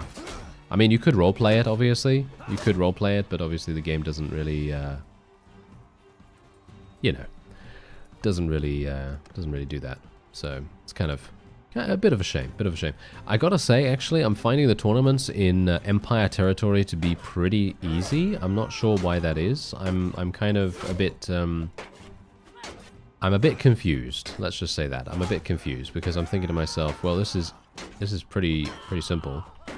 Kind of surprised about that. There we go. All right. Nicely done. Usually I'm not doing this well, but I don't know. Maybe there's something going on there. Oh well, never mind. Okay, so there are no tasks here. We could technically try to take over a particular area in one of these towns if we wanted to, but I don't think that that's particularly necessary, is it? So I think what we're going to do... Oh, there's a Pugio there. Wait a minute. Let me just go in there and just pick that up real fast. There we are. Okay, so I'm going to just very quickly smelt this, and then what we're going to do is we're going to make some weapons, like you said. Am I wearing Sea Raider pants? The missing, I'm not entirely sure. Let me actually have a quick look here. I am wearing strapped mail chaucers. I have no idea how to even say that. Yeah, but that's apparently what I'm wearing. I'm wearing a Huskarl decorated mail shirt otherwise. So I would assume maybe they might be from a Sea Raider. Might very well be. Yeah, true, Richard. Absolutely, yeah. I was a horse archer, and fighting in melee is pretty harsh, Okay, well, I'm gonna just wait here for some time, and we'll see what we can do. Want to kill your spouse? Send them in naked with a dagger in hideouts. Keep retreating after they fall. Eventually, they'll die. What? Christopher coming in with the secret strats right here. What's going on with that? Oh my. I can't even imagine. Does that actually work? Surely it does, right? That's actually amazing. If it does, then that's pretty hilarious. Although, to be fair, I don't know why I'd want to kill any of the spouses, because they do tend to have really good stats. So, not sure. I mean, you can already steal their stuff after you recruit them anyway, so I don't know. Maybe it's not really necessary, but if for some reason you want to do it, then if that works, then there you go. Do they die every time if they fall in combat during a prison break? I'm actually not sure about that. I feel like tourneys in Empire territory are a cakewalk. I think just having a sword and shield just makes it easy. Yeah, I agree. And a lot of the fights tend to be one-on-ones. Yeah, that's also true. Yeah, absolutely. Very, very true. And prison breaks do kill if they fall. Oh, okay. Well, that's interesting. Okay. Right, so I've actually unlocked some things. Unfortunately, the blade is still the most basic version. Not a big fan of that, but we did unlock a new handle, which is decent. And we got some more pommels here as well. Did we unlock any more? Oh, no, we didn't unlock any more of these either. Okay, well, I'm going to make a couple of these. We have a bunch. We basically have the ability to make a load. So we might as well do that. There we go. We are actually unlocking more smithing parts by doing this too at the same time. So that's actually kind of nice. And then we'll smelt them. We'll smelt them down. And then we will do a little bit more. Yeah, prison break fails. Execution 2.0. Okay. I need to do a prison break, actually. I feel like I'm missing out on not doing prison breaks. I think they're super fun. Or at least, I feel like they're super fun. Simon says, also a bit crazy. I'm already clan tier 3. Again, no army. Mostly tournaments and the odd lord needing horses quest. A decent charm experience, too. With my reputation and renown alone, I can field an army of 103. Do you have any companions? If you don't have any companions, then that's pretty incredible. I mean, do you have steward skill? No, surely not, right? So that's pretty amazing. And yeah, 2 days of food. Thank you very much, YOLO. I do need to get some of that. So let me actually just go ahead and do that before I actually forget. Thank you for reminding me. Let me see here. What do I want to get? We want to get something like this, I guess. Let's get some butter, get some cheese. There we are. All right, that seems nice. Thank you very much for reminding me. I've never done a prison break myself. I only saw Reformers do one and save Regea. Yeah, I did actually do that one time. That was... that was... lucky. That was lucky. Sounds like no steward skill or steward role fulfilled. Stewards only at 13. Whoa. Okay. Well, that's a pretty significant amount. I mean, I'm not clan tier 3 right now, and I have, what is it, 79. I don't have a steward either. I'm actually needing to do that. What? I didn't have. Okay, you know what? I am an idiot. I am an idiot. Okay. Never mind. Yeah, Risa is actually someone that has steward skill, and I got Laria because I thought to myself, I need a steward. I do not. I do not need a steward because Risa is the steward. And that is the reason why I am an idiot. Thank you for coming to my TED Talk. Alright, well, whatever the case, I am actually going to be making a caravan then. I wish to form a caravan. And we are going to make Laria... Wait a minute. Let me actually not do that just yet. I want to go over here. And we're just going to equip her with some very basic gear. We're going to give her a shield as well. Does she have good riding skill? She has 0 in riding skill, so I'm not going to give her a horse. Or should I give her a horse? Maybe giving her a horse is going to make her faster in general? I don't know. Okay, fine. We'll do something like that, and then we'll make her into a caravan. Raging Dragoon says, which followers would you recommend? Well, you may not want to take advice from me, considering I literally just recruited a slightly poorer version of the current companion that I already had. But I would recommend getting a steward, getting an engineer, and getting a medic. So any of those that have decent skill in any of that, then that is usually a good idea. Or although maybe a scout as well. A scout could also be very useful, so you might want to try that. If I take a look at the skills here, so for example, scouting skill, let me just wait a minute, let me go here. Yeah, so basically you need a steward, you need scouting, you need a medic, and you need engineering. Obviously, engineering is something that you're going to need a lot later in the game. You won't need that initially. So, you know. You can take your time finding an engineer, or you can level engineering yourself. So you don't necessarily need a companion to do that. But I would recommend getting a scout, because scouting skill is, in my opinion, I find it a bit difficult to level it up myself. So I generally try to find a companion that can do that. Steward skill is not that difficult to level up. I think it's pretty easy. So you don't necessarily need to have a companion that does it, but if you're going to be doing engineering, then obviously you're going to need someone. And usually if you actually marry someone, they usually have incredible steward skill if they're a vassal, so you don't need that either. And obviously medic, you're going to need this. You will definitely need a medic. Medic is probably the most important one, followed by scout, then obviously quartermaster and engineer, but quartermaster is just the one that I have right now. And yeah, Hopefully that helps you. But all of the companions are procedurally generated, as far as I can tell. They're all kind of randomized. So, yeah, there is that. Philios, thank you so much for watching and for coming along to the stream. And have a good night. And see you again soon, hopefully. And Shane, hey, yeah, I am streaming again. Yeah, thank you very much. And I'm glad to see you here. Let me actually see what else is going on here. Yeah, Solomon. Yeah, I don't have a brother. Yeah, Oreo already answered you. I don't have a brother because I'm playing Sandbox. I'm not playing the story mode. Scouting is an overpowered skill for caravans and party leaders due to the higher scouting. The further they can see, the easier they can run away from danger. Absolutely, yeah, absolutely, yeah. I generally tend to prefer trying to get a scout to do the caravan, but when I don't have one and I want to try and make some money, I just send whoever, and I can only hope that they're going to be okay for a little bit of time at least, and we'll just hope, you know. We'll just hope that they're fine, you know, we'll just hope that they're fine. Anyway, let's smelt all of these things, and then we're going to unlock, yeah, as you can see, we're going to unlock some smithing parts, which is really nice.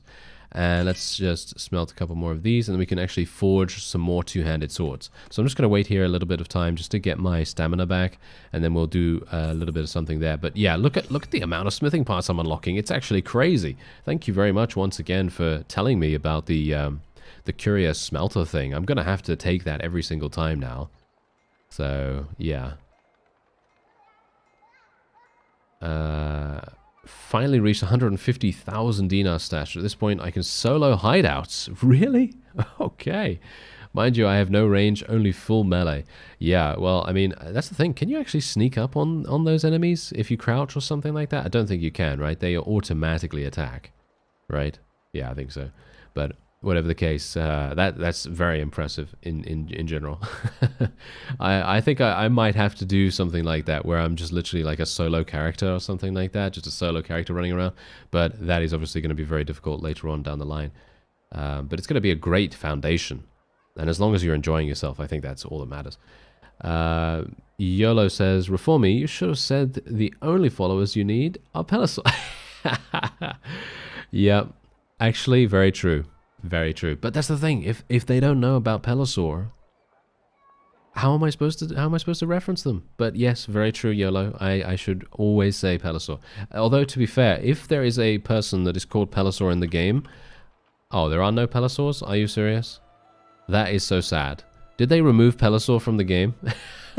He was too powerful. He was too powerful, and now he is no longer there. And yes, also Nature's Orchestra. You are correct. Companions with the name Willowbark are good healers, and the ones with the falcon are good scouts. Yeah, I think that is indeed the case, yes. And, like, for example, look, here's a healer right here.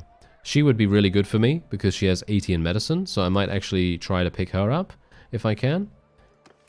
She's in Maranath, so she's actually pretty close by. The falcon, as you can see right here, he has, whoa, he has 100 in tactics.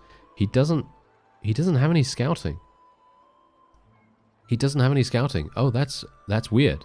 Why doesn't he have any scouting? I think he should have some scouting. Maybe it just doesn't show. You know, maybe that's what's going on.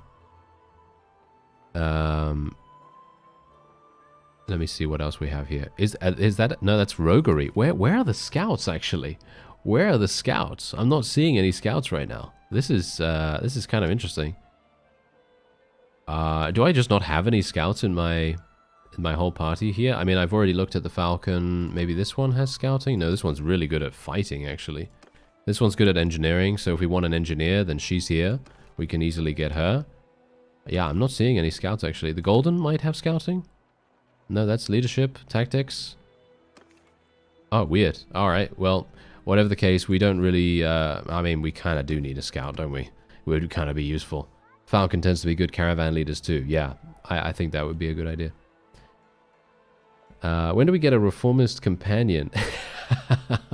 I mean, I think maybe, I don't know, maybe you can mod it in. Maybe you can mod it in. Maybe someone can mod it in or something. Yeah, the leopardess. Only has roguery, as you can see right here. Of the hills, Ethan says. Of the hills? Where's of the hills? Here. This has... No, he doesn't have anything, as you can see right there. He just has bow, two-handed, and athletics.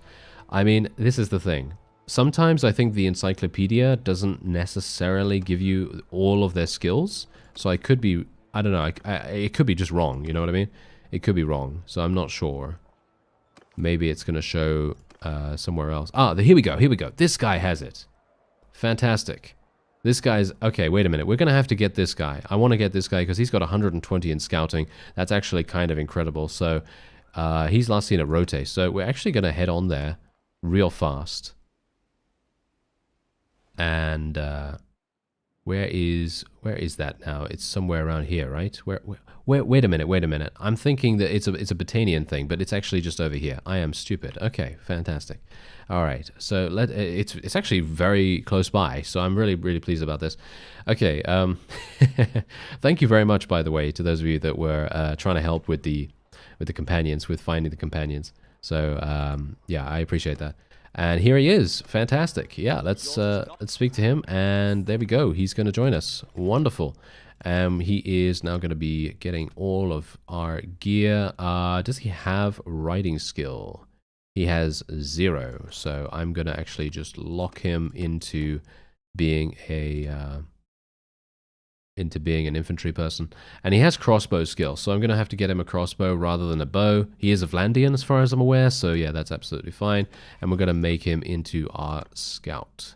There we go. Perfect. Ooh, nice. Things are shaping up pretty well. It's all coming together. Yeah, it's all coming together. All right. Oreo said, what would your skill spread be if you were a companion? Okay. Do you want the joke answer, or do you want the serious answer? I'm just going to let you answer before I say anything else. I'm going to answer someone else for the moment. Dankius. Hello, Mr. Reformist. I have been watching for 6 years now. This is my first time to one of your streams. How have you been doing? Oh, thank you very much. I really appreciate the support over the years. And it's great to see you. And I'm doing all right. I'm having a very fun time talking with everyone. And otherwise, I'm okay. And how are you? I hope you're doing well.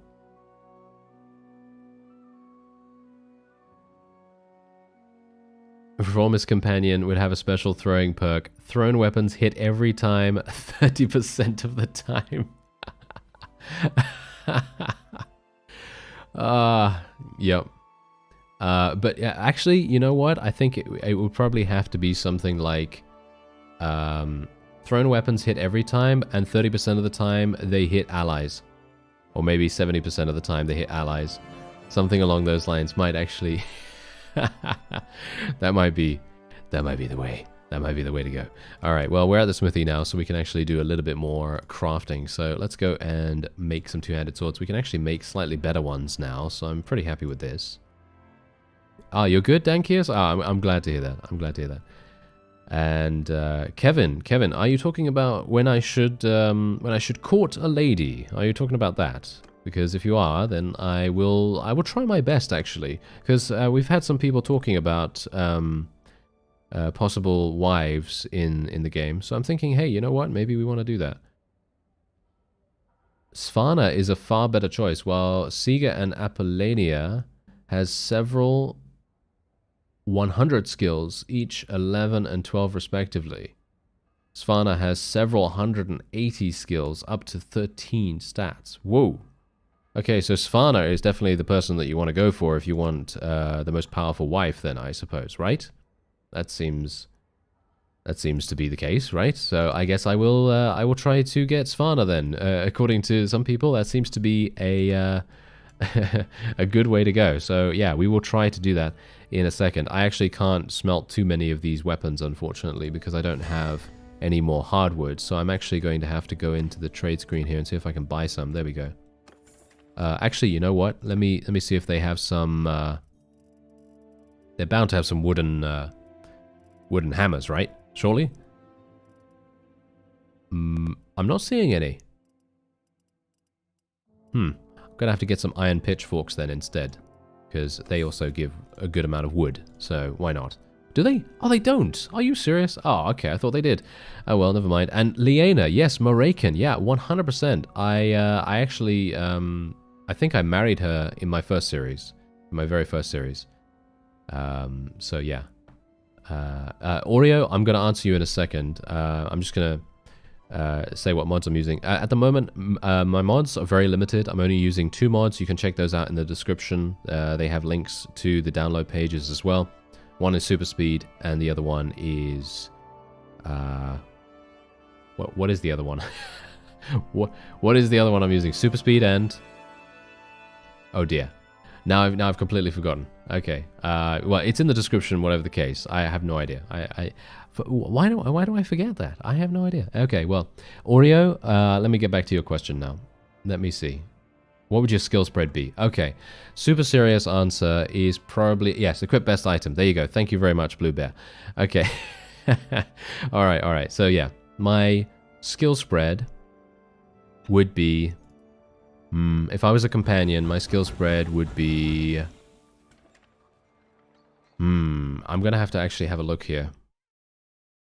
I think I would like to have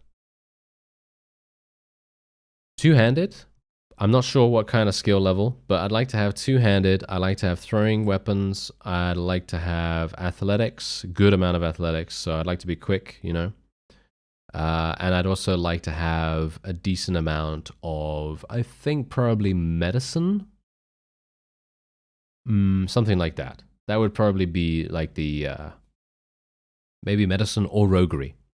Medicine or roguery. So two-handed throwing, athletics, roguery, and maybe medicine. Something along those lines. I think that would be pretty cool. So yeah, that's the super serious answer. Because I think it would be super fun to just, you know, run around with a massive two-handed and just be like, yeah, cleave through all the enemies and, you know, have a grand old time. I always think that's super fun. But yeah, Aris, okay, I'm glad that you got it. Okay. Yeah, imagine, I'm using the most limited mod list in the world, and I forgot one of them. Isn't that wonderful? Yes, absolutely. Kyle, that's crazy. Been watching for 6 years now, and first time I've been to a live stream. Love the videos, man. Keep it up. Hey, thank you so much, and thanks for stopping by. I'm very pleased that you've been enjoying the content for a long time. And yeah, we're going to be doing more streams, much more regularly, or at least that's the hope. Anyway, yeah, so that's going to be fun. Oh, you got Svana's acceptance with the persuasion checks. Now I can marry. Okay, wow, good job on that. Oh, gotta have good charm and leadership too. Voice too smooth to not swoon the lady. I mean, to be fair, you know what would happen, right? You know what would happen. If I was a companion, it's literally going to be a case of me going in, right? I would go in to the to the fight with the player character, and I'd probably die in the second fight, right? Probably something like that, because I'd be using a two-handed, so obviously I wouldn't have a shield. And then I just get killed by some thrown weapon from somewhere. I don't know. It seems like that would be very on brand for me, wouldn't it? I feel like that would be the case at least. Yeah. Let's not even talk about that. Okay. It's gonna be terrible. Okay, so I'm actually gonna have to wait here for some time. I was just checking to make sure I had enough wood, and I do have enough wood. So yeah, that's good. Hey, Bob. Hey, it's good to see you. It is good to see you, Bob. And no problem at all. No problem at all about missing the last stream. Sometimes it's just, you know, I just randomly stream sometimes. And it's really good to see you here once again. I hope you've been good. Charm would be built in for sure. Well, I mean, that's the point. If you can inherit becoming me, or becoming the companion, after your character may potentially die, then, you know, a little bit of charm skill might go a long way, you know what I mean? So I think that might be kind of cool. Anyway, let's go for the two-handed. We're going to actually finally make some stuff right here, because I've been waiting for some time and getting my hardwood and all that stuff. Not in that way, thank you very much. But yeah, anyway, we're going to just do this. And just get a bunch of that. There we go. And then we can just rest once again. And look at that, we're unlocking so much stuff even just by creating, even just by crafting. That's super nice. Oh wow, Simon, the tithe. Wow, okay, that's really nothing. Endurance 75. Endurance 75 top perk. Get married easily. I'm not entirely sure which one you mean about that, Christopher. Endurance? Are you talking about athletics? This one? Something like that? Yeah, I think you're talking about that because slightly increases your persuasion chance. I mean, that is pretty good. But I think there's one more that I think is really useful. Think this one. This one right here. Natural leader from charm 200, but that's obviously pretty late in the game that you're going to get that potentially. But characters in other factions requiring -1 persuasion success is just amazing. I think that this is really good, or at least I think it's really good. I've always found that that makes a huge difference to how effective your ability to persuade is. So yeah, that is pretty useful. Could I show my PC specs? I don't actually know what I have right now, but I will let you know at a later point, because it's been a long time since I actually had this one. This is a pretty old one, so yeah. But don't worry, I will get that to you. I've heard that the higher your roguery skill is, and the better the loot after battles. Yes, that is actually something that they changed very recently, as far as I'm aware. In the full version, as far as I'm aware, they did do that. Anyway, here we go. We actually have a massive amount here. I'm actually thinking, you know what? Let's just go all out, and we're just gonna. Oh no. You know what? Let me do this because we want to get some more stuff, don't we? We want to get some more stuff unlocked. All I can say is that the bloodline will be filled with giants, since I like to make things even harder by being extremely tall, making me a bigger target for range. Oh wow, yeah, that's gonna be harsh. Oh yeah, exactly, Christopher. Yeah. Releasing vassals does really make a big difference. And since you can respec at the Arena Master, if you want to get married early, then Athletics 75 perk is worth going for. Well, I think I have that, right? Yeah, I think I did. Yeah, I do have that because. I mean, obviously, if you take this, this is something that I've never taken ever before in my life. But this is actually very, very good to do if you're going to do a lot of smithing, which obviously I am. So I'm being an idiot by not actually taking it. Technically, I could do that, but I was thinking maybe we would try and get Svana to marry us, but I don't know. Maybe that's not going to be a good idea. Maybe it's not going to work. But she's actually already... Wait a minute. She's already pregnant? Wait a minute. She's already married. Never mind. She's already married. Okay, I would either have to kill her husband or something along those lines to make that work. So yeah, she's already married. So technically what I could do is I could actually join the tournament here, but I'm going to go in to the arena because I want to speak to the guy because I want to change my perk, and this is actually going to be a really nice chance for me to try this out.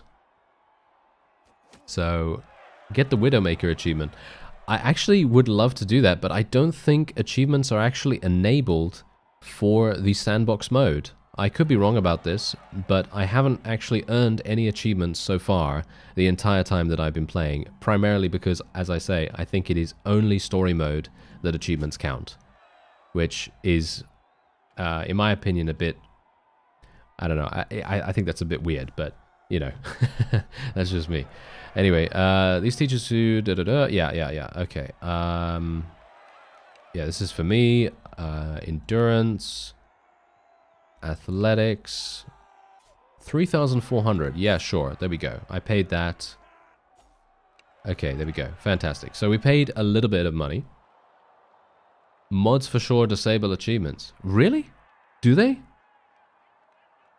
Surely not. Do they really? Oh, that's sad. If you have mods enabled, it also blocks achievements. But there's a mod that fixes that. Oh, okay.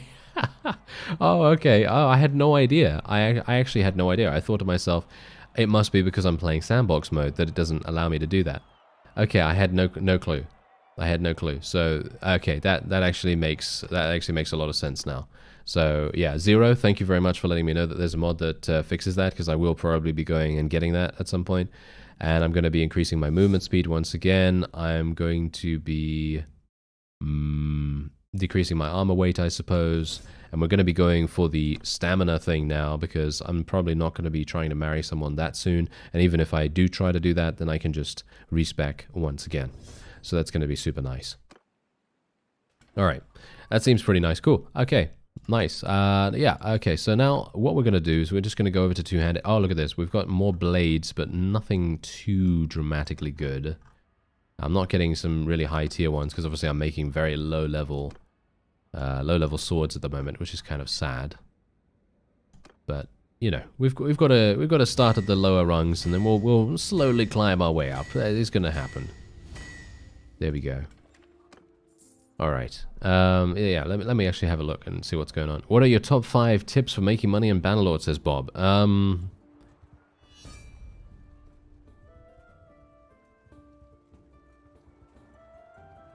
going to say smithing. Just generally because smithing seems to be really good. Oh, Laria was actually... Oh, wow. Okay, yeah, she was actually murdered. Yeah, so smithing is probably one of them. Apart from that, becoming a mercenary. I think becoming a mercenary is absolutely amazing and is very, very useful. Because basically you fight anything and you get influence, and then that influence can be turned directly into wages. So I think that that's really good, but obviously it depends on what you want to do. Sometimes it's not going to be that good for you. You know, maybe it's going to be a little bit different. I don't know, but generally for me, I think becoming a mercenary is one of the best things you can do. But apart from that, doing tasks, the escort caravan mission is really amazing. I really love doing that. Ambush caravan mission. If you can find the manual laborers quest after doing the escort caravan mission, that is really, really good, actually. Because then you can give the ransackers, you know, the tier 2 and tier 3 mounted units to the manual laborers quest, and then you make massive money. You make really good money from that. I'm actually going to be going in here because there is a horse available. Ooh, hello. There is a horse available. I'm a bit worried about this though, because Mengus is here as well as Fostor, and they are both relatively high tier. But hopefully that helps you out, Bob. Those things might be pretty good. Oh, really? So you can't... Oh, so achievements are actually story mode only. Says Christopher, at least. Oh, it's mods, sandbox mode, and cheat mode, all disable achievements, says Marakan. Oh, okay. I understand. And Dankius also corroborates that and says, I don't think you can get achievements in sandbox mode regardless. Oh, right. Okay, that's actually sad. Okay, that is really, really sad. Yeah, Bob, I wouldn't put those in any particular order. Those are just my personal recommendations potentially, but there are also herding quests that you can do. Herding quests, tournaments are actually really good as well. I don't know. There are a lot of different ways that you can make some money, but just be careful about not getting taken prisoner, not overextending yourself too much in the amount of troops you level up, because you obviously don't want too many high tier units if you can't sustain them. You know what I mean?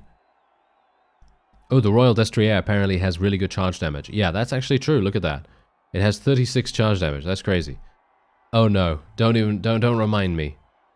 Don't remind me, Bob. Yes, the the herding cows quest. Oh my. Yeah, let's not talk about that one. Let's not talk about that one, because yeah, I mean, to be fair, they did actually fix that in mods. Some of the mods actually enable the cows to follow you instead of you having to herd them from the opposite side. So that's obviously a little bit more lenient, I guess. But yeah, it can be very frustrating to do that. Let me see if I can actually eliminate some of these guys with their much better equipment. Oh, Mengus is absolutely murdering everyone in sight. A little bit worried about that, because he's actually against me. Oh, wait a minute. Okay, I'm actually going to stay out of this. Oh, no, I can't stay out of this. Okay, I'm going to have to kill these guys. Oh, no. Oh dear. Okay, this is bad. This is real bad. Risa, can you actually just kill someone, please? That would be very, very useful right now. Okay, I've got to be super careful because it's an Imperial Manavliaton and Fostor himself. Oh, Risa's actually doing something. Look at that damage. Thank you so much. Okay, she's doing really, really well. And we... Oh, wow, look at that. We were the ones that actually took out Fostor. That's great. Phew. Okay, that is... that's a load off my mind, that's for sure. I was really worried there for a second. And obviously she's gonna die here. But that's fine, because she has now advanced to the next round. Oh, Mengus has also advanced to the next round. I'm going to assume that he will... Yep. He definitely made it. Alright. Well, at least I'm by myself in this.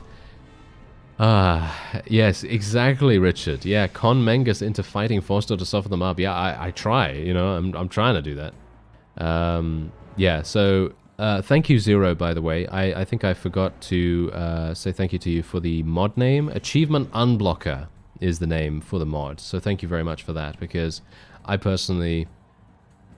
would very much like to see what kinds of things I am doing, and achievements kind of give me an idea on you know, what I've done. Because if I do something that's kind of a bit more, shall we say, a bit more rare, you know, a bit rarer to complete, then it's always kind of cool to see that and to have a record of it. You know, that's the reason why I kind of like achievements sometimes, because then you're kind of like, oh, I did that. Oh, that's cool. You know, that kind of thing.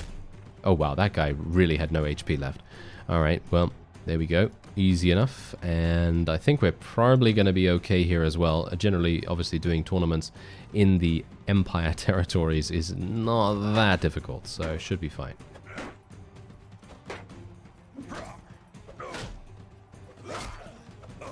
Oh, that was easy. Alright, not too bad. And we are now up against Mengus himself. Alright, let's see. Let's see what's going to happen here. Christopher says, tournaments, smithing, caravans, selling loot from raiding, forcing peasants to give supplies, defeating enemy lord warbands, and owning fiefs are the best ways. True, absolutely, all of those are really, really good. You know, I'm gonna say it, okay? Roguery skill is one of the wonderful things, okay? Roguery skill, when it's leveled up, it is one of the best things you can do, because if you fight a bunch of vassals, roguery skill is literally just going to save you in terms of money later on down the line. It is so good. Really, really good. At least I like it a lot. Okay, here we go. Let's do this. Okay, I'm not sure how good he is in terms of his...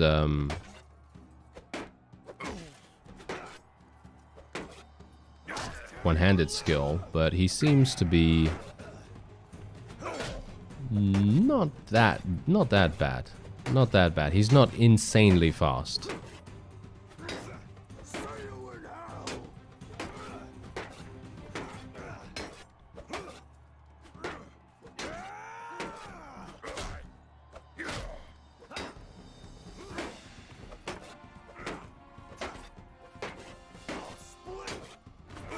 Okay, not bad at all. Mostly the shield just took took all the damage right there.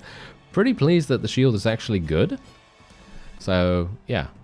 Because the shield was the main reason why we actually won that, I believe. Okay, wait a minute. I actually missed some things. Let me see.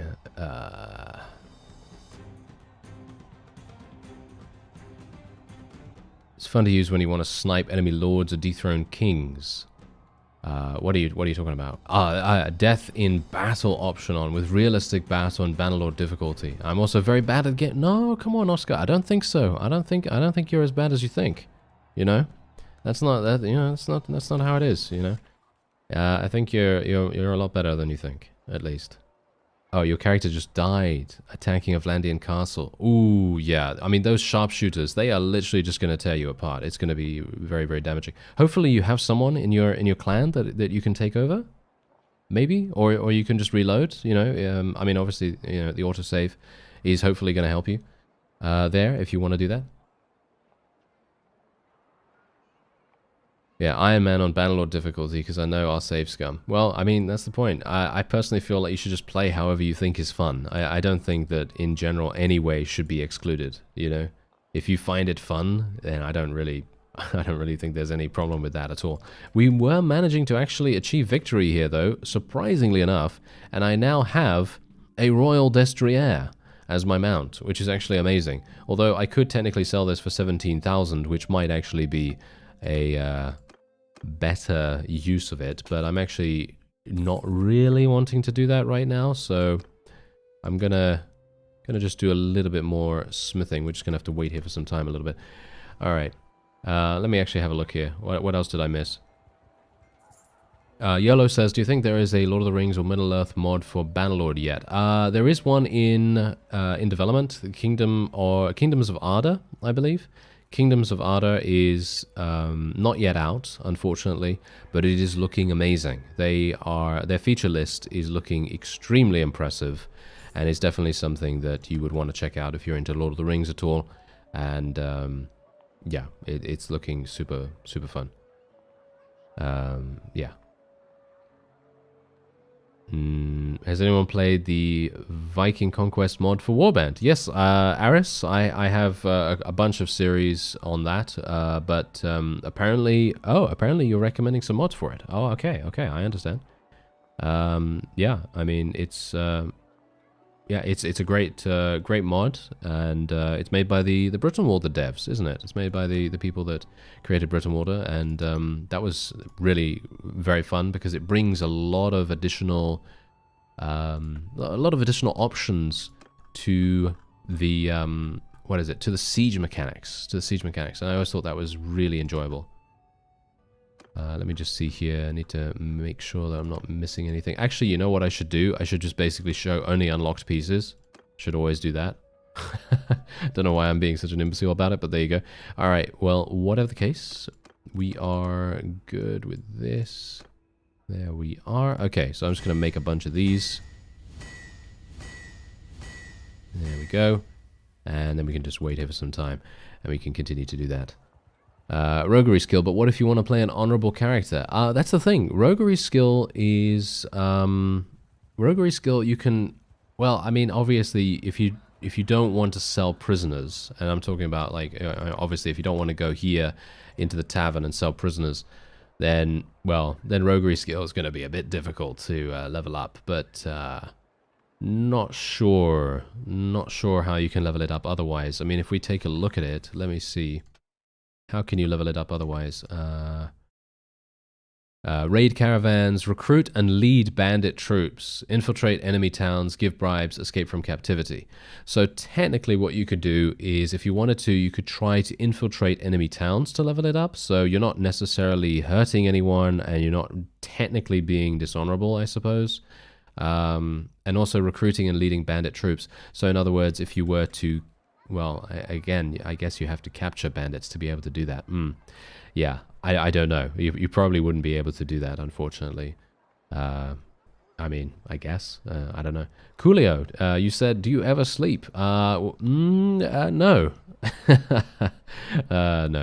I just plug myself into the wall for half an hour, and then we're fine. But yeah, there you go. Suffering the consequences of my cockiness in Bannerlord is the only way I can have fun anymore. Oh, you live on the edge. You live dangerously, that is for sure. There are 3 mods on Nexus that enable achievements. All of them, including the one I'm using, enable them for sandbox mode. Oh, thank you so much for looking into that for me, Zero. I appreciate that. That's really, really nice. Dankia says, Reformist, do you hope mods like Pendor and Perisno come to Bannerlord? Absolutely. I would love to see Pendor in Bannerlord. I think that is an amazing, amazing mod, and I would love to see it. I can only imagine how incredible it's going to look, actually. So yeah, I cannot wait. If it's in development even, I have no idea whether it's even in development. That's the thing. I have no clue. But yeah, I think it probably, I mean, surely we would have heard about it, right? If it was in development, or maybe they're keeping it on the down low, maybe they're keeping it a bit secret, I don't know. But it would be amazing if it did actually come out. Maybe it's just a bit of a surprise, you know, a bit of a surprise thing. Oh, they're thinking about it, are they? Oh, okay. I mean, you know, I'm sure a load of people would love it, but it is going to be a massive undertaking for them. you know, it is going to be a massive undertaking. So it is going to be maybe too much work. I don't know. The Crusade are getting absolutely murdered, apparently, by the Northern Empire, as you can see right here. They're getting themselves taken prisoner, which is great for me because I'm not participating at all in any of their fights, which is absolutely fine, I suppose. But I actually should go into a battle in a minute. I should actually go into a battle against one of these caravans. I think that might actually be kind of cool to do because it's going to give me some decent experience and some influence as well, which I'm thinking would be kind of nice for mercenaries, for my mercenary wages. Polearm thrust attacks, polearm attacks. I'm just going to go for polearm attacks, I guess. Alright, so wait a minute. Just before I go in versus this caravan, because I think I will probably go in versus the caravan. Because there's only 39. I should achieve victory, but I only have tier 2 units, so it's a little bit... yeah, maybe a little bit... maybe it's going to be too difficult. I'm not entirely sure, but let me actually have a look and see if I've missed anything. Oh, you're listening. You have a cat, eh, Bob? You have a cat called Roly Poly. Oh, that is a cute name. And I'm glad you're having a good time. Isn't it 3 a.m.? Why are you streaming? It is around that. Yes, it is around that time. And yeah, I am from the UK, indeed. I lived in London for a very long time.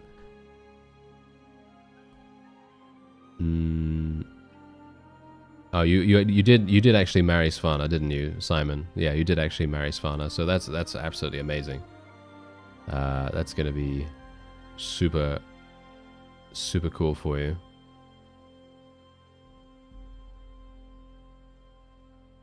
Check out the encyclopedia and read about honor. There are ways to remain honorable and raise roguery unless you're being very strict on a role-playing level. Ah, there you go. Okay, well, who asked about that? Was that Dankius that asked about the, if you want to play an honorable character? I think so, right? Yeah, Dankius asked about that. So yeah, check out the encyclopedia. Then you can see that. Anyway, we're gonna go in. We're actually gonna go in versus these guys, and we're gonna see how we do. I'm a little bit worried about it for me personally, because this is gonna reduce my relation with this fellow, but it is gonna give me some really good influence gains. So that's the only reason why I'm thinking about it. So let me see if I can I actually catch up to them? Are you serious right now? How fast are they moving? 2.6. I'm moving at 2.7. Okay, yeah, we're basically just a little bit faster than them.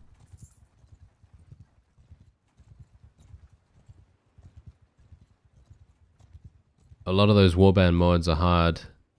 Kick my butt all the time. Yeah, 100%. Yeah, they are very difficult. I am actually not entirely sure. Wait a minute. What is actually going on here? Why am I so slow? Why am I so slow all of a sudden? Does my guy not actually have the nighttime scouting skill? Let me actually just have a quick look. Why does he have the daytime one? I can respec him, right? Yeah, I think I can respec him. Next time I'm literally going to be going into the arena because I've had enough. I've had enough of this. I should be moving 5% faster during the nighttime. That makes much more sense. Oh well. Never mind. Okay, let's go into the arena and actually just respec ourselves real fast. Well, not me, but, you know. This is for my friend here, and it's cunning, right? Yes, cunning is scouting. Whoa, 5,000. Okay, yeah, we'll do it.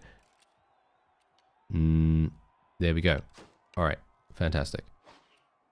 Yeah, they did go very fast, didn't they? They did go very fast.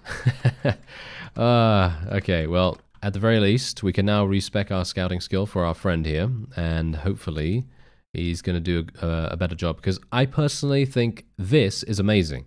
5% increased movement speed bonus instead of 2% during daytime. I think that the nighttime is where you really want that additional speed.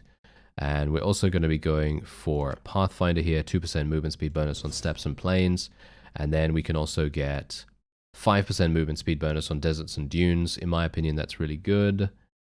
Although if your party is more than 75% infantry, you receive 50% less speed penalty in forests. That could also be amazing considering we are actually in Battanian territory. So it might be a good idea, but that's only if 75% more infantry. So I'm going to just go for the flat 5% movement speed bonus. And this is where we really need to increase our morale, because getting 2.5% movement speed bonus when party morale is higher than 75% is definitely what I want to go for, but unfortunately I'm not able to do that just yet. So let me see. Is he still my scout? Yes, he is. Okay, fantastic. So, without further ado, I have a massive amount of two-handed swords. Forest kin is better, says Christopher. Oh, okay. Well, I made a mistake. Oh, well, never mind. I'm gonna... You know what? If I get more money, because obviously right now I'm not doing too good on money right now, because obviously I've been respeccing quite a bit. I'll change that up a little bit later down the line. But yeah, oh YOLO, yeah, absolutely. Thank you for reminding me. But we're gonna do that right now. I'm just catching up on comments here. Greetings from California. I've been watching your videos for quite a while. Awesome that I could catch a stream. Oh my, says Steven. Thank you very much. And yeah, I'm very glad that you're here too. You can have a nice old fun time with all of us here.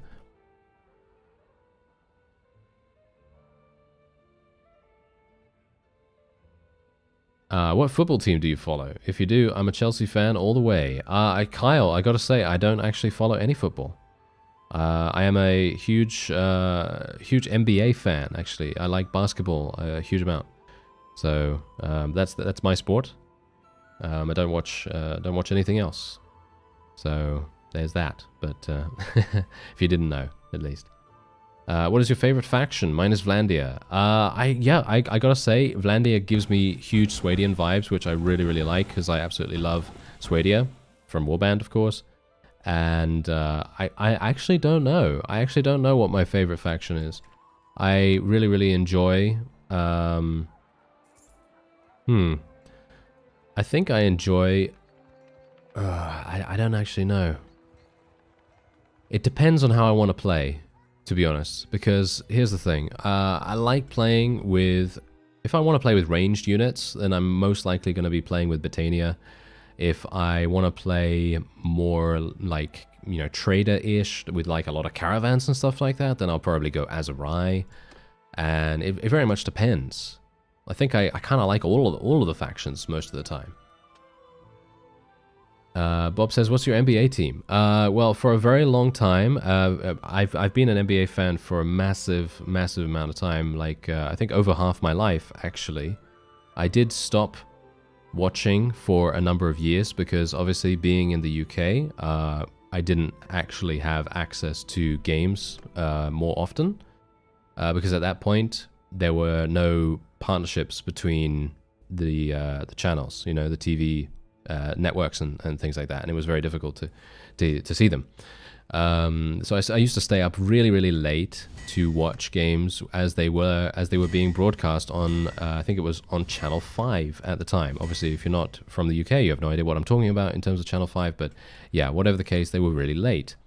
And I used to really enjoy watching Steve Nash and the Phoenix Suns in the 2004, 2005, maybe even 2006. I can't remember now. It's a long time ago.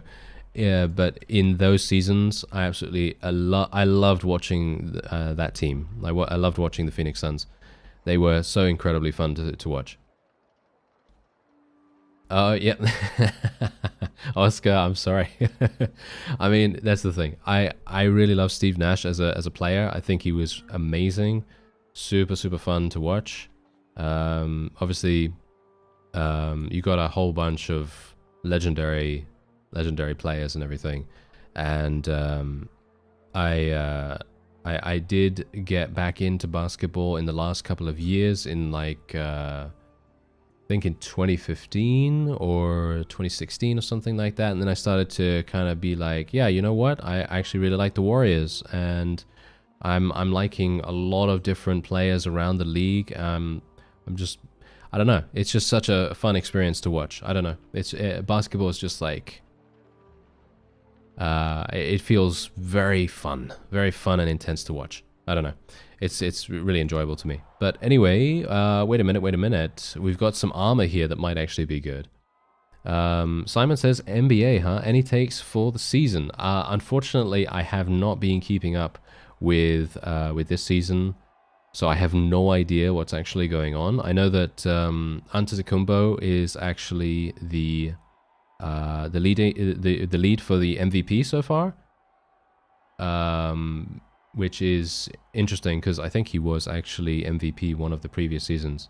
But as I say, I think I missed basically pretty much every season from 2020. I think I haven't watched the last 2 seasons, so I wouldn't know a lot of different things that actually went on, which is really sad because I'd love to see it more, but I just don't have time. I mean, obviously I'm streaming right now, so technically I could watch, but you know, it's a bit different. You know, it's a bit different because I really like interacting. You know, I really like interacting with everyone, and obviously it's a bit different. But yeah, I've been a Warriors fan for the last couple of years, and before that I really loved the Phoenix Suns. I liked how I like the momentum. I like the momentum of how they play. I feel like Phoenix and the Warriors really had, you know, that dialed in, and I really enjoy watching those kinds of games. Mark says, "Is it hard to catch NBA games in the UK? And who's your favorite?" Okay, oh no, okay, that's going to be difficult for me to answer. I don't think I can really answer a favorite because there are so many really good players, and there are a lot of really fun ones to watch. Yeah, Steve did. Yeah, he did. Yeah, Steve Nash just he got fired from the Nets, right? He was coaching. He was coaching, right? But yeah, he got fired recently, I believe. But yeah, it's not difficult to catch NBA games anymore because they released NBA League Pass, and League Pass is a subscription-based service, sort of thing. You can subscribe and then you can watch it from wherever in the world. There's a lot of different people that can tune in now, which is amazing. So it's more of a global thing in comparison to what it was. Because as I said, I was watching really late on like live TV, like on an actual TV network, not on a streaming service or anything like that. And that was back in, as I say, that was back in like the early 2000s. So yeah. No, I gotta say, I'm not a Celtics fan. I don't have anything against them, but I think they're pretty good at what they do. But yeah, I don't really know too much about their players or anything like that. Oh, look at that. What was this guy firing at? Did you see that? This guy was literally firing at the wall over there. What? What was? I was so confused because I was talking about basketball, and then I was thinking to myself, wait a minute, what's that guy doing there? He wasn't even firing at the enemy. Okay, I don't even know. Now I'm kind of scared because he's actually on my team. That's not going to be too good. Oh, he was the Nets scapegoat for losing all their games. Oh, okay, that's kind of sad. I mean, I know there's a lot of there's a massive controversy surrounding Kyrie at the moment. Apparently, some weird thing going on there with him. Not a good thing, that's for sure. Not a good thing at all. But yeah, there's some stuff going on there. And obviously, Kevin Durant obviously having some issues there. He's actually come back from his injury really well, apparently. And the same thing with Klay Thompson as well. I think, I mean, he's obviously one of the best catch and shoot guys ever. But that's it's just a testament to how people can actually recover from injury nowadays. Because obviously, back 20 years ago or something, it might not have even been possible at that point. I mean, there have been people that have come back from injuries like that. Because what did Klay Thompson have again? He had like a ACL tear, and then I think he had something else. I can't remember. He had Achilles. He had an Achilles problem and an ACL tear as he was rehabbing. So that was a double injury, and then he still managed to come back. And I have no idea how he's playing right now, but I know that he came back and he was playing pretty well. So you know that's pretty good. I'm pleased for him because he seems like a nice guy. So you know I'm happy that he's back. You know because he basically basketball is everything for him. So yeah. Yes, Bob. Yeah, I do know who Jeremy Clarkson, James May, and Richard Hammond are. Yeah, they're the Top Gear guys. Yeah, they're the Top Gear guys. They were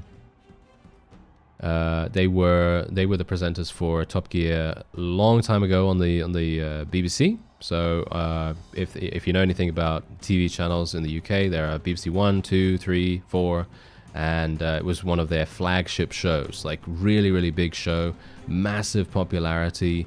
It's a car show, right? It's a car show. I mean, if you don't know, Top Gear was a car show. It's still going on even now, but they have different presenters. There was a whole bunch of drama surrounding, the three, Clarkson, May, and Hammond. There was a lot of drama surrounding them. And at one point, the producers gave them a choice. They said, either you do this or you're gone. And they basically decided that they would leave. And then they were picked up by Amazon. And Amazon is now creating, or has been creating their series, which is known as the Grand Tour. And that is basically Top Gear, but just with these guys. And they're just doing whatever they want to do, basically with cars, all kinds of challenges and stuff like that, like they used to do with road trips and stuff. And yeah, it seems like a lot of fun. I haven't actually seen, the Grand Tour at all. I used to watch Top Gear quite a bit, way back, but I don't watch it anymore. I don't keep up with the Grand Tour or anything like that. I don't really have time to watch that kind of stuff. But yeah, they seem to be doing well. I don't know. I couldn't stand the main guy on the show. Not watchable. Oh, you're talking about Jeremy Clarkson. Yeah, he's a bit of an acquired taste, really. I guess, kind of. Some people really don't like him, and some people love him. It's kind of like one of those things. I think he's all right. I think he's all right.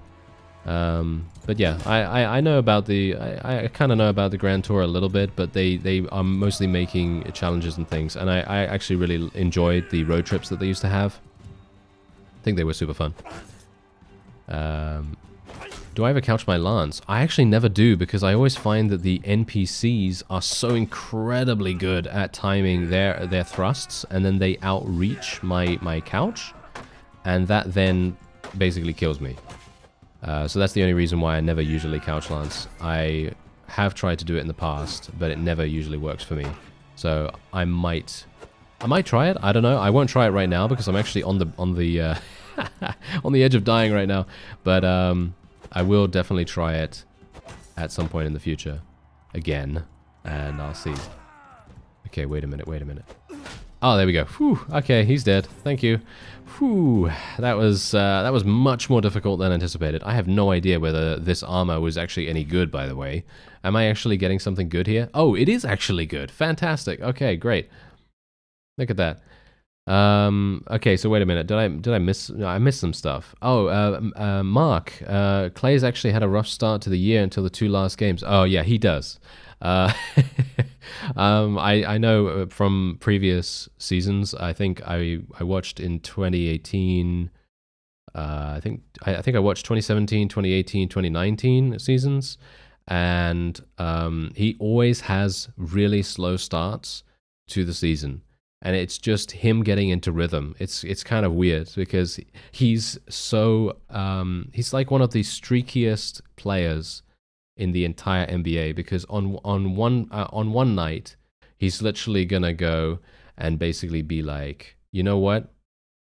I'm not gonna hit any baskets whatsoever. I'm gonna score 2 points, and then in the next game, he's literally going to score 60 in 3 quarters or something like that, because that's what he did one time. He scored 60 points in 3 quarters or something along those lines. I can't remember exactly. But he was just on fire, and that's the kind of thing that he can do. He can do that kind of stuff. So it's kind of crazy. Okay, so I'm actually gonna just answer some questions about the game now, because I'm just gushing about the NBA because I miss it. Okay, so anyway, JP says, can you play another custom troop playthrough? Yeah, absolutely. I would love to. I love playing with custom troops. I think they are super fun. Allows so much customization. And yeah, I'm going to be looking forward to doing that. But yeah, anyway, let me see. Is there anything else that I want to buy here? Oh yeah, wooden. Let me see. Wooden. I'm not seeing any. Oh, there they are. Fantastic, thank you. Buy a bunch of those. Then we can smelt some of these down as well. Fantastic, a lot of hardwood right there. Okay, let me actually have a look. What else can I see here? Any tips on tournaments, says Steven. I get slaughtered usually within the first few rounds. Is there an easy way to practice? You can go into the arena fights. You can go into the practice fights. They are pretty easy to kind of learn about. I mean, let me actually just show you real quick. If you go into the practice fight, this is a practice fight right here. And you can see you basically start like this. It's very different from the regular tournaments, so it's not actually going to give you like a replicated experience, but it is going to allow you to kind of head in here, do some damage to these various units, and then you're going to get a bit more of an idea as to how things work with the combat system, if you're new to the combat system, that is. And generally you're going to have an idea as to what kind of environments you're going to be facing and so on. And it can be kind of useful. Unfortunately, I am getting murdered by this guy for some reason, but... Oh, he stole my kill. How dare you? That is not very nice of you, sir. That is not very nice. Okay, so this guy's definitely gonna probably murder me. Oh, no. Oh, I'm still alive. Wow, okay. I'm surprised. Who would have expected that? Okay. Oh, yeah, exactly, Brian. Yes, he scored 60 points on 11 dribbles. Yeah, if you can imagine that, because obviously dribbling is all about moving with the ball, right?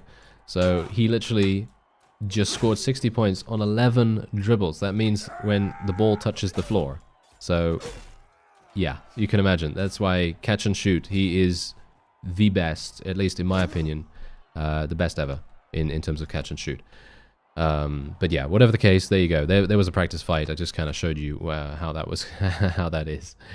Let me have a look now. Oh, you're learning so much, are you, YOLO? Okay, I'm glad to hear that. Derek says, I could be wrong, but I believe with recent updates, the loot from tournaments is better now, and if one of your companions wins the tournament, the reward goes into your inventory. Yes, it does. Yes, I actually think that that's fantastic. I think that's a great change, and I love the fact that tournaments are a lot more effective in actually providing gear, because Simon has actually been doing a bunch of tournaments in his game, and the amount of rewards and renown and all that stuff that he's getting is just crazy. So yeah, that's gonna be a lot of fun to see. But yeah, otherwise, let me just catch up on some things here. Mark says, you've been an NBA fan way longer than me. Didn't expect to be learning about basketball in this stream. You know, that's the funny thing. I could talk about it for a very long time. And you know, it's just one of those things. I'm just very passionate about it. I like it a great deal.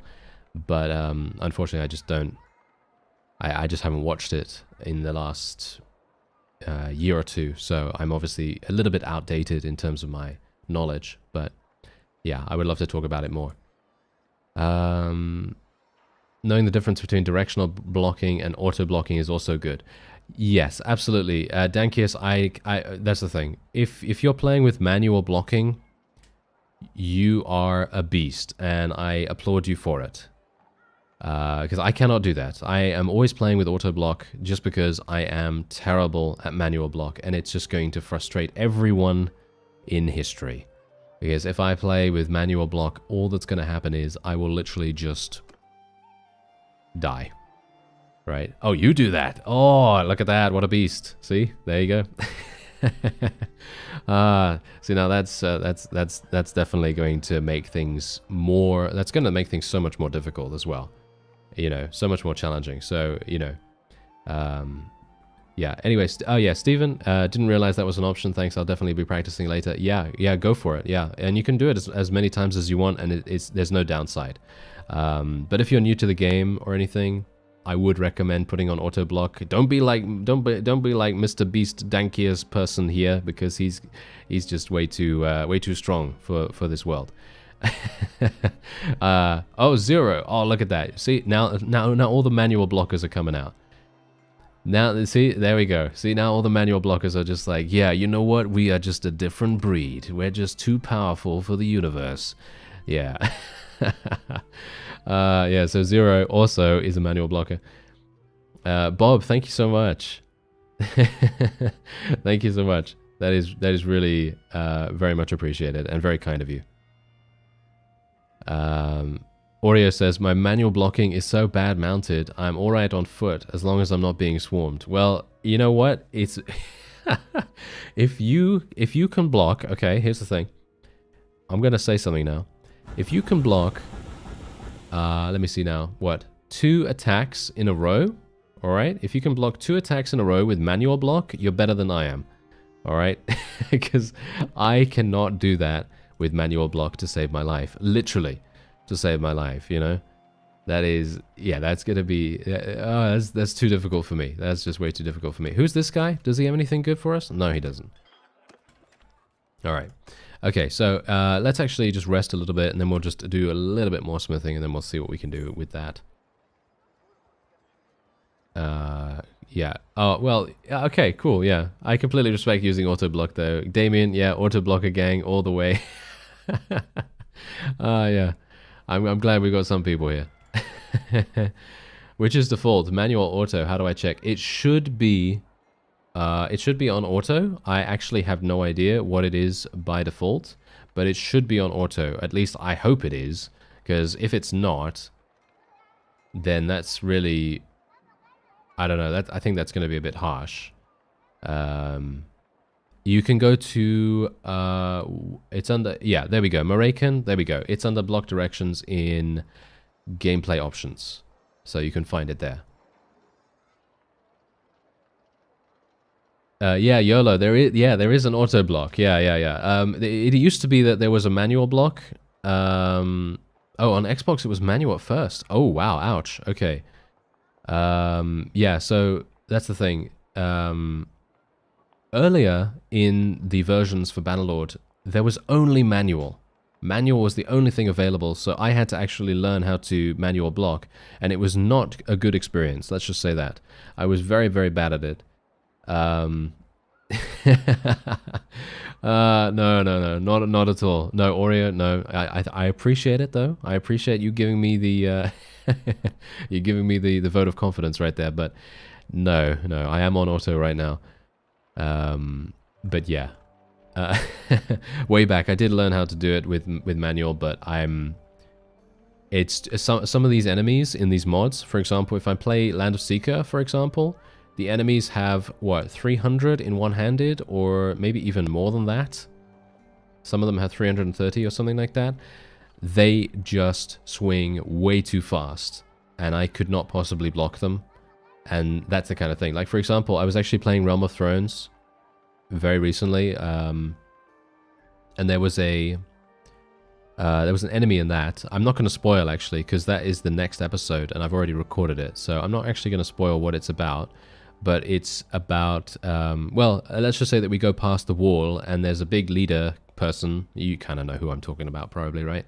Yeah, anyway, I duel that guy and basically, yeah, something happens. But I'm not going to spoil what's going on. But manual block, I could not do manual block against that. You know what I mean? Like, these guys just have way too fast swing speed. Yeah. But I think in general, any way that you enjoy the game, I think that's how it should be done. So if you enjoy auto, if you enjoy manual, then just go for it. Yeah. Anyway, I think that's actually going to be it for this stream. And I hate to leave you like this, but yeah, it's been a little bit longer than my normal stream time. And I very much appreciate every single one of you being here. And I hope you join me for the next one as well. And yeah, Oh no, Brian. No. Don't worry. No, I was not manual blocking. No, not at all. Not at all. And yeah, you should always just play however you think is fun. I think that's the key. That is the key to having a fun time. Anyway, yeah, thank you very much for everyone for coming along here, and join me for the next one. It's not going to be too long. Maybe sometime later this week, and I'll see you in the next stream.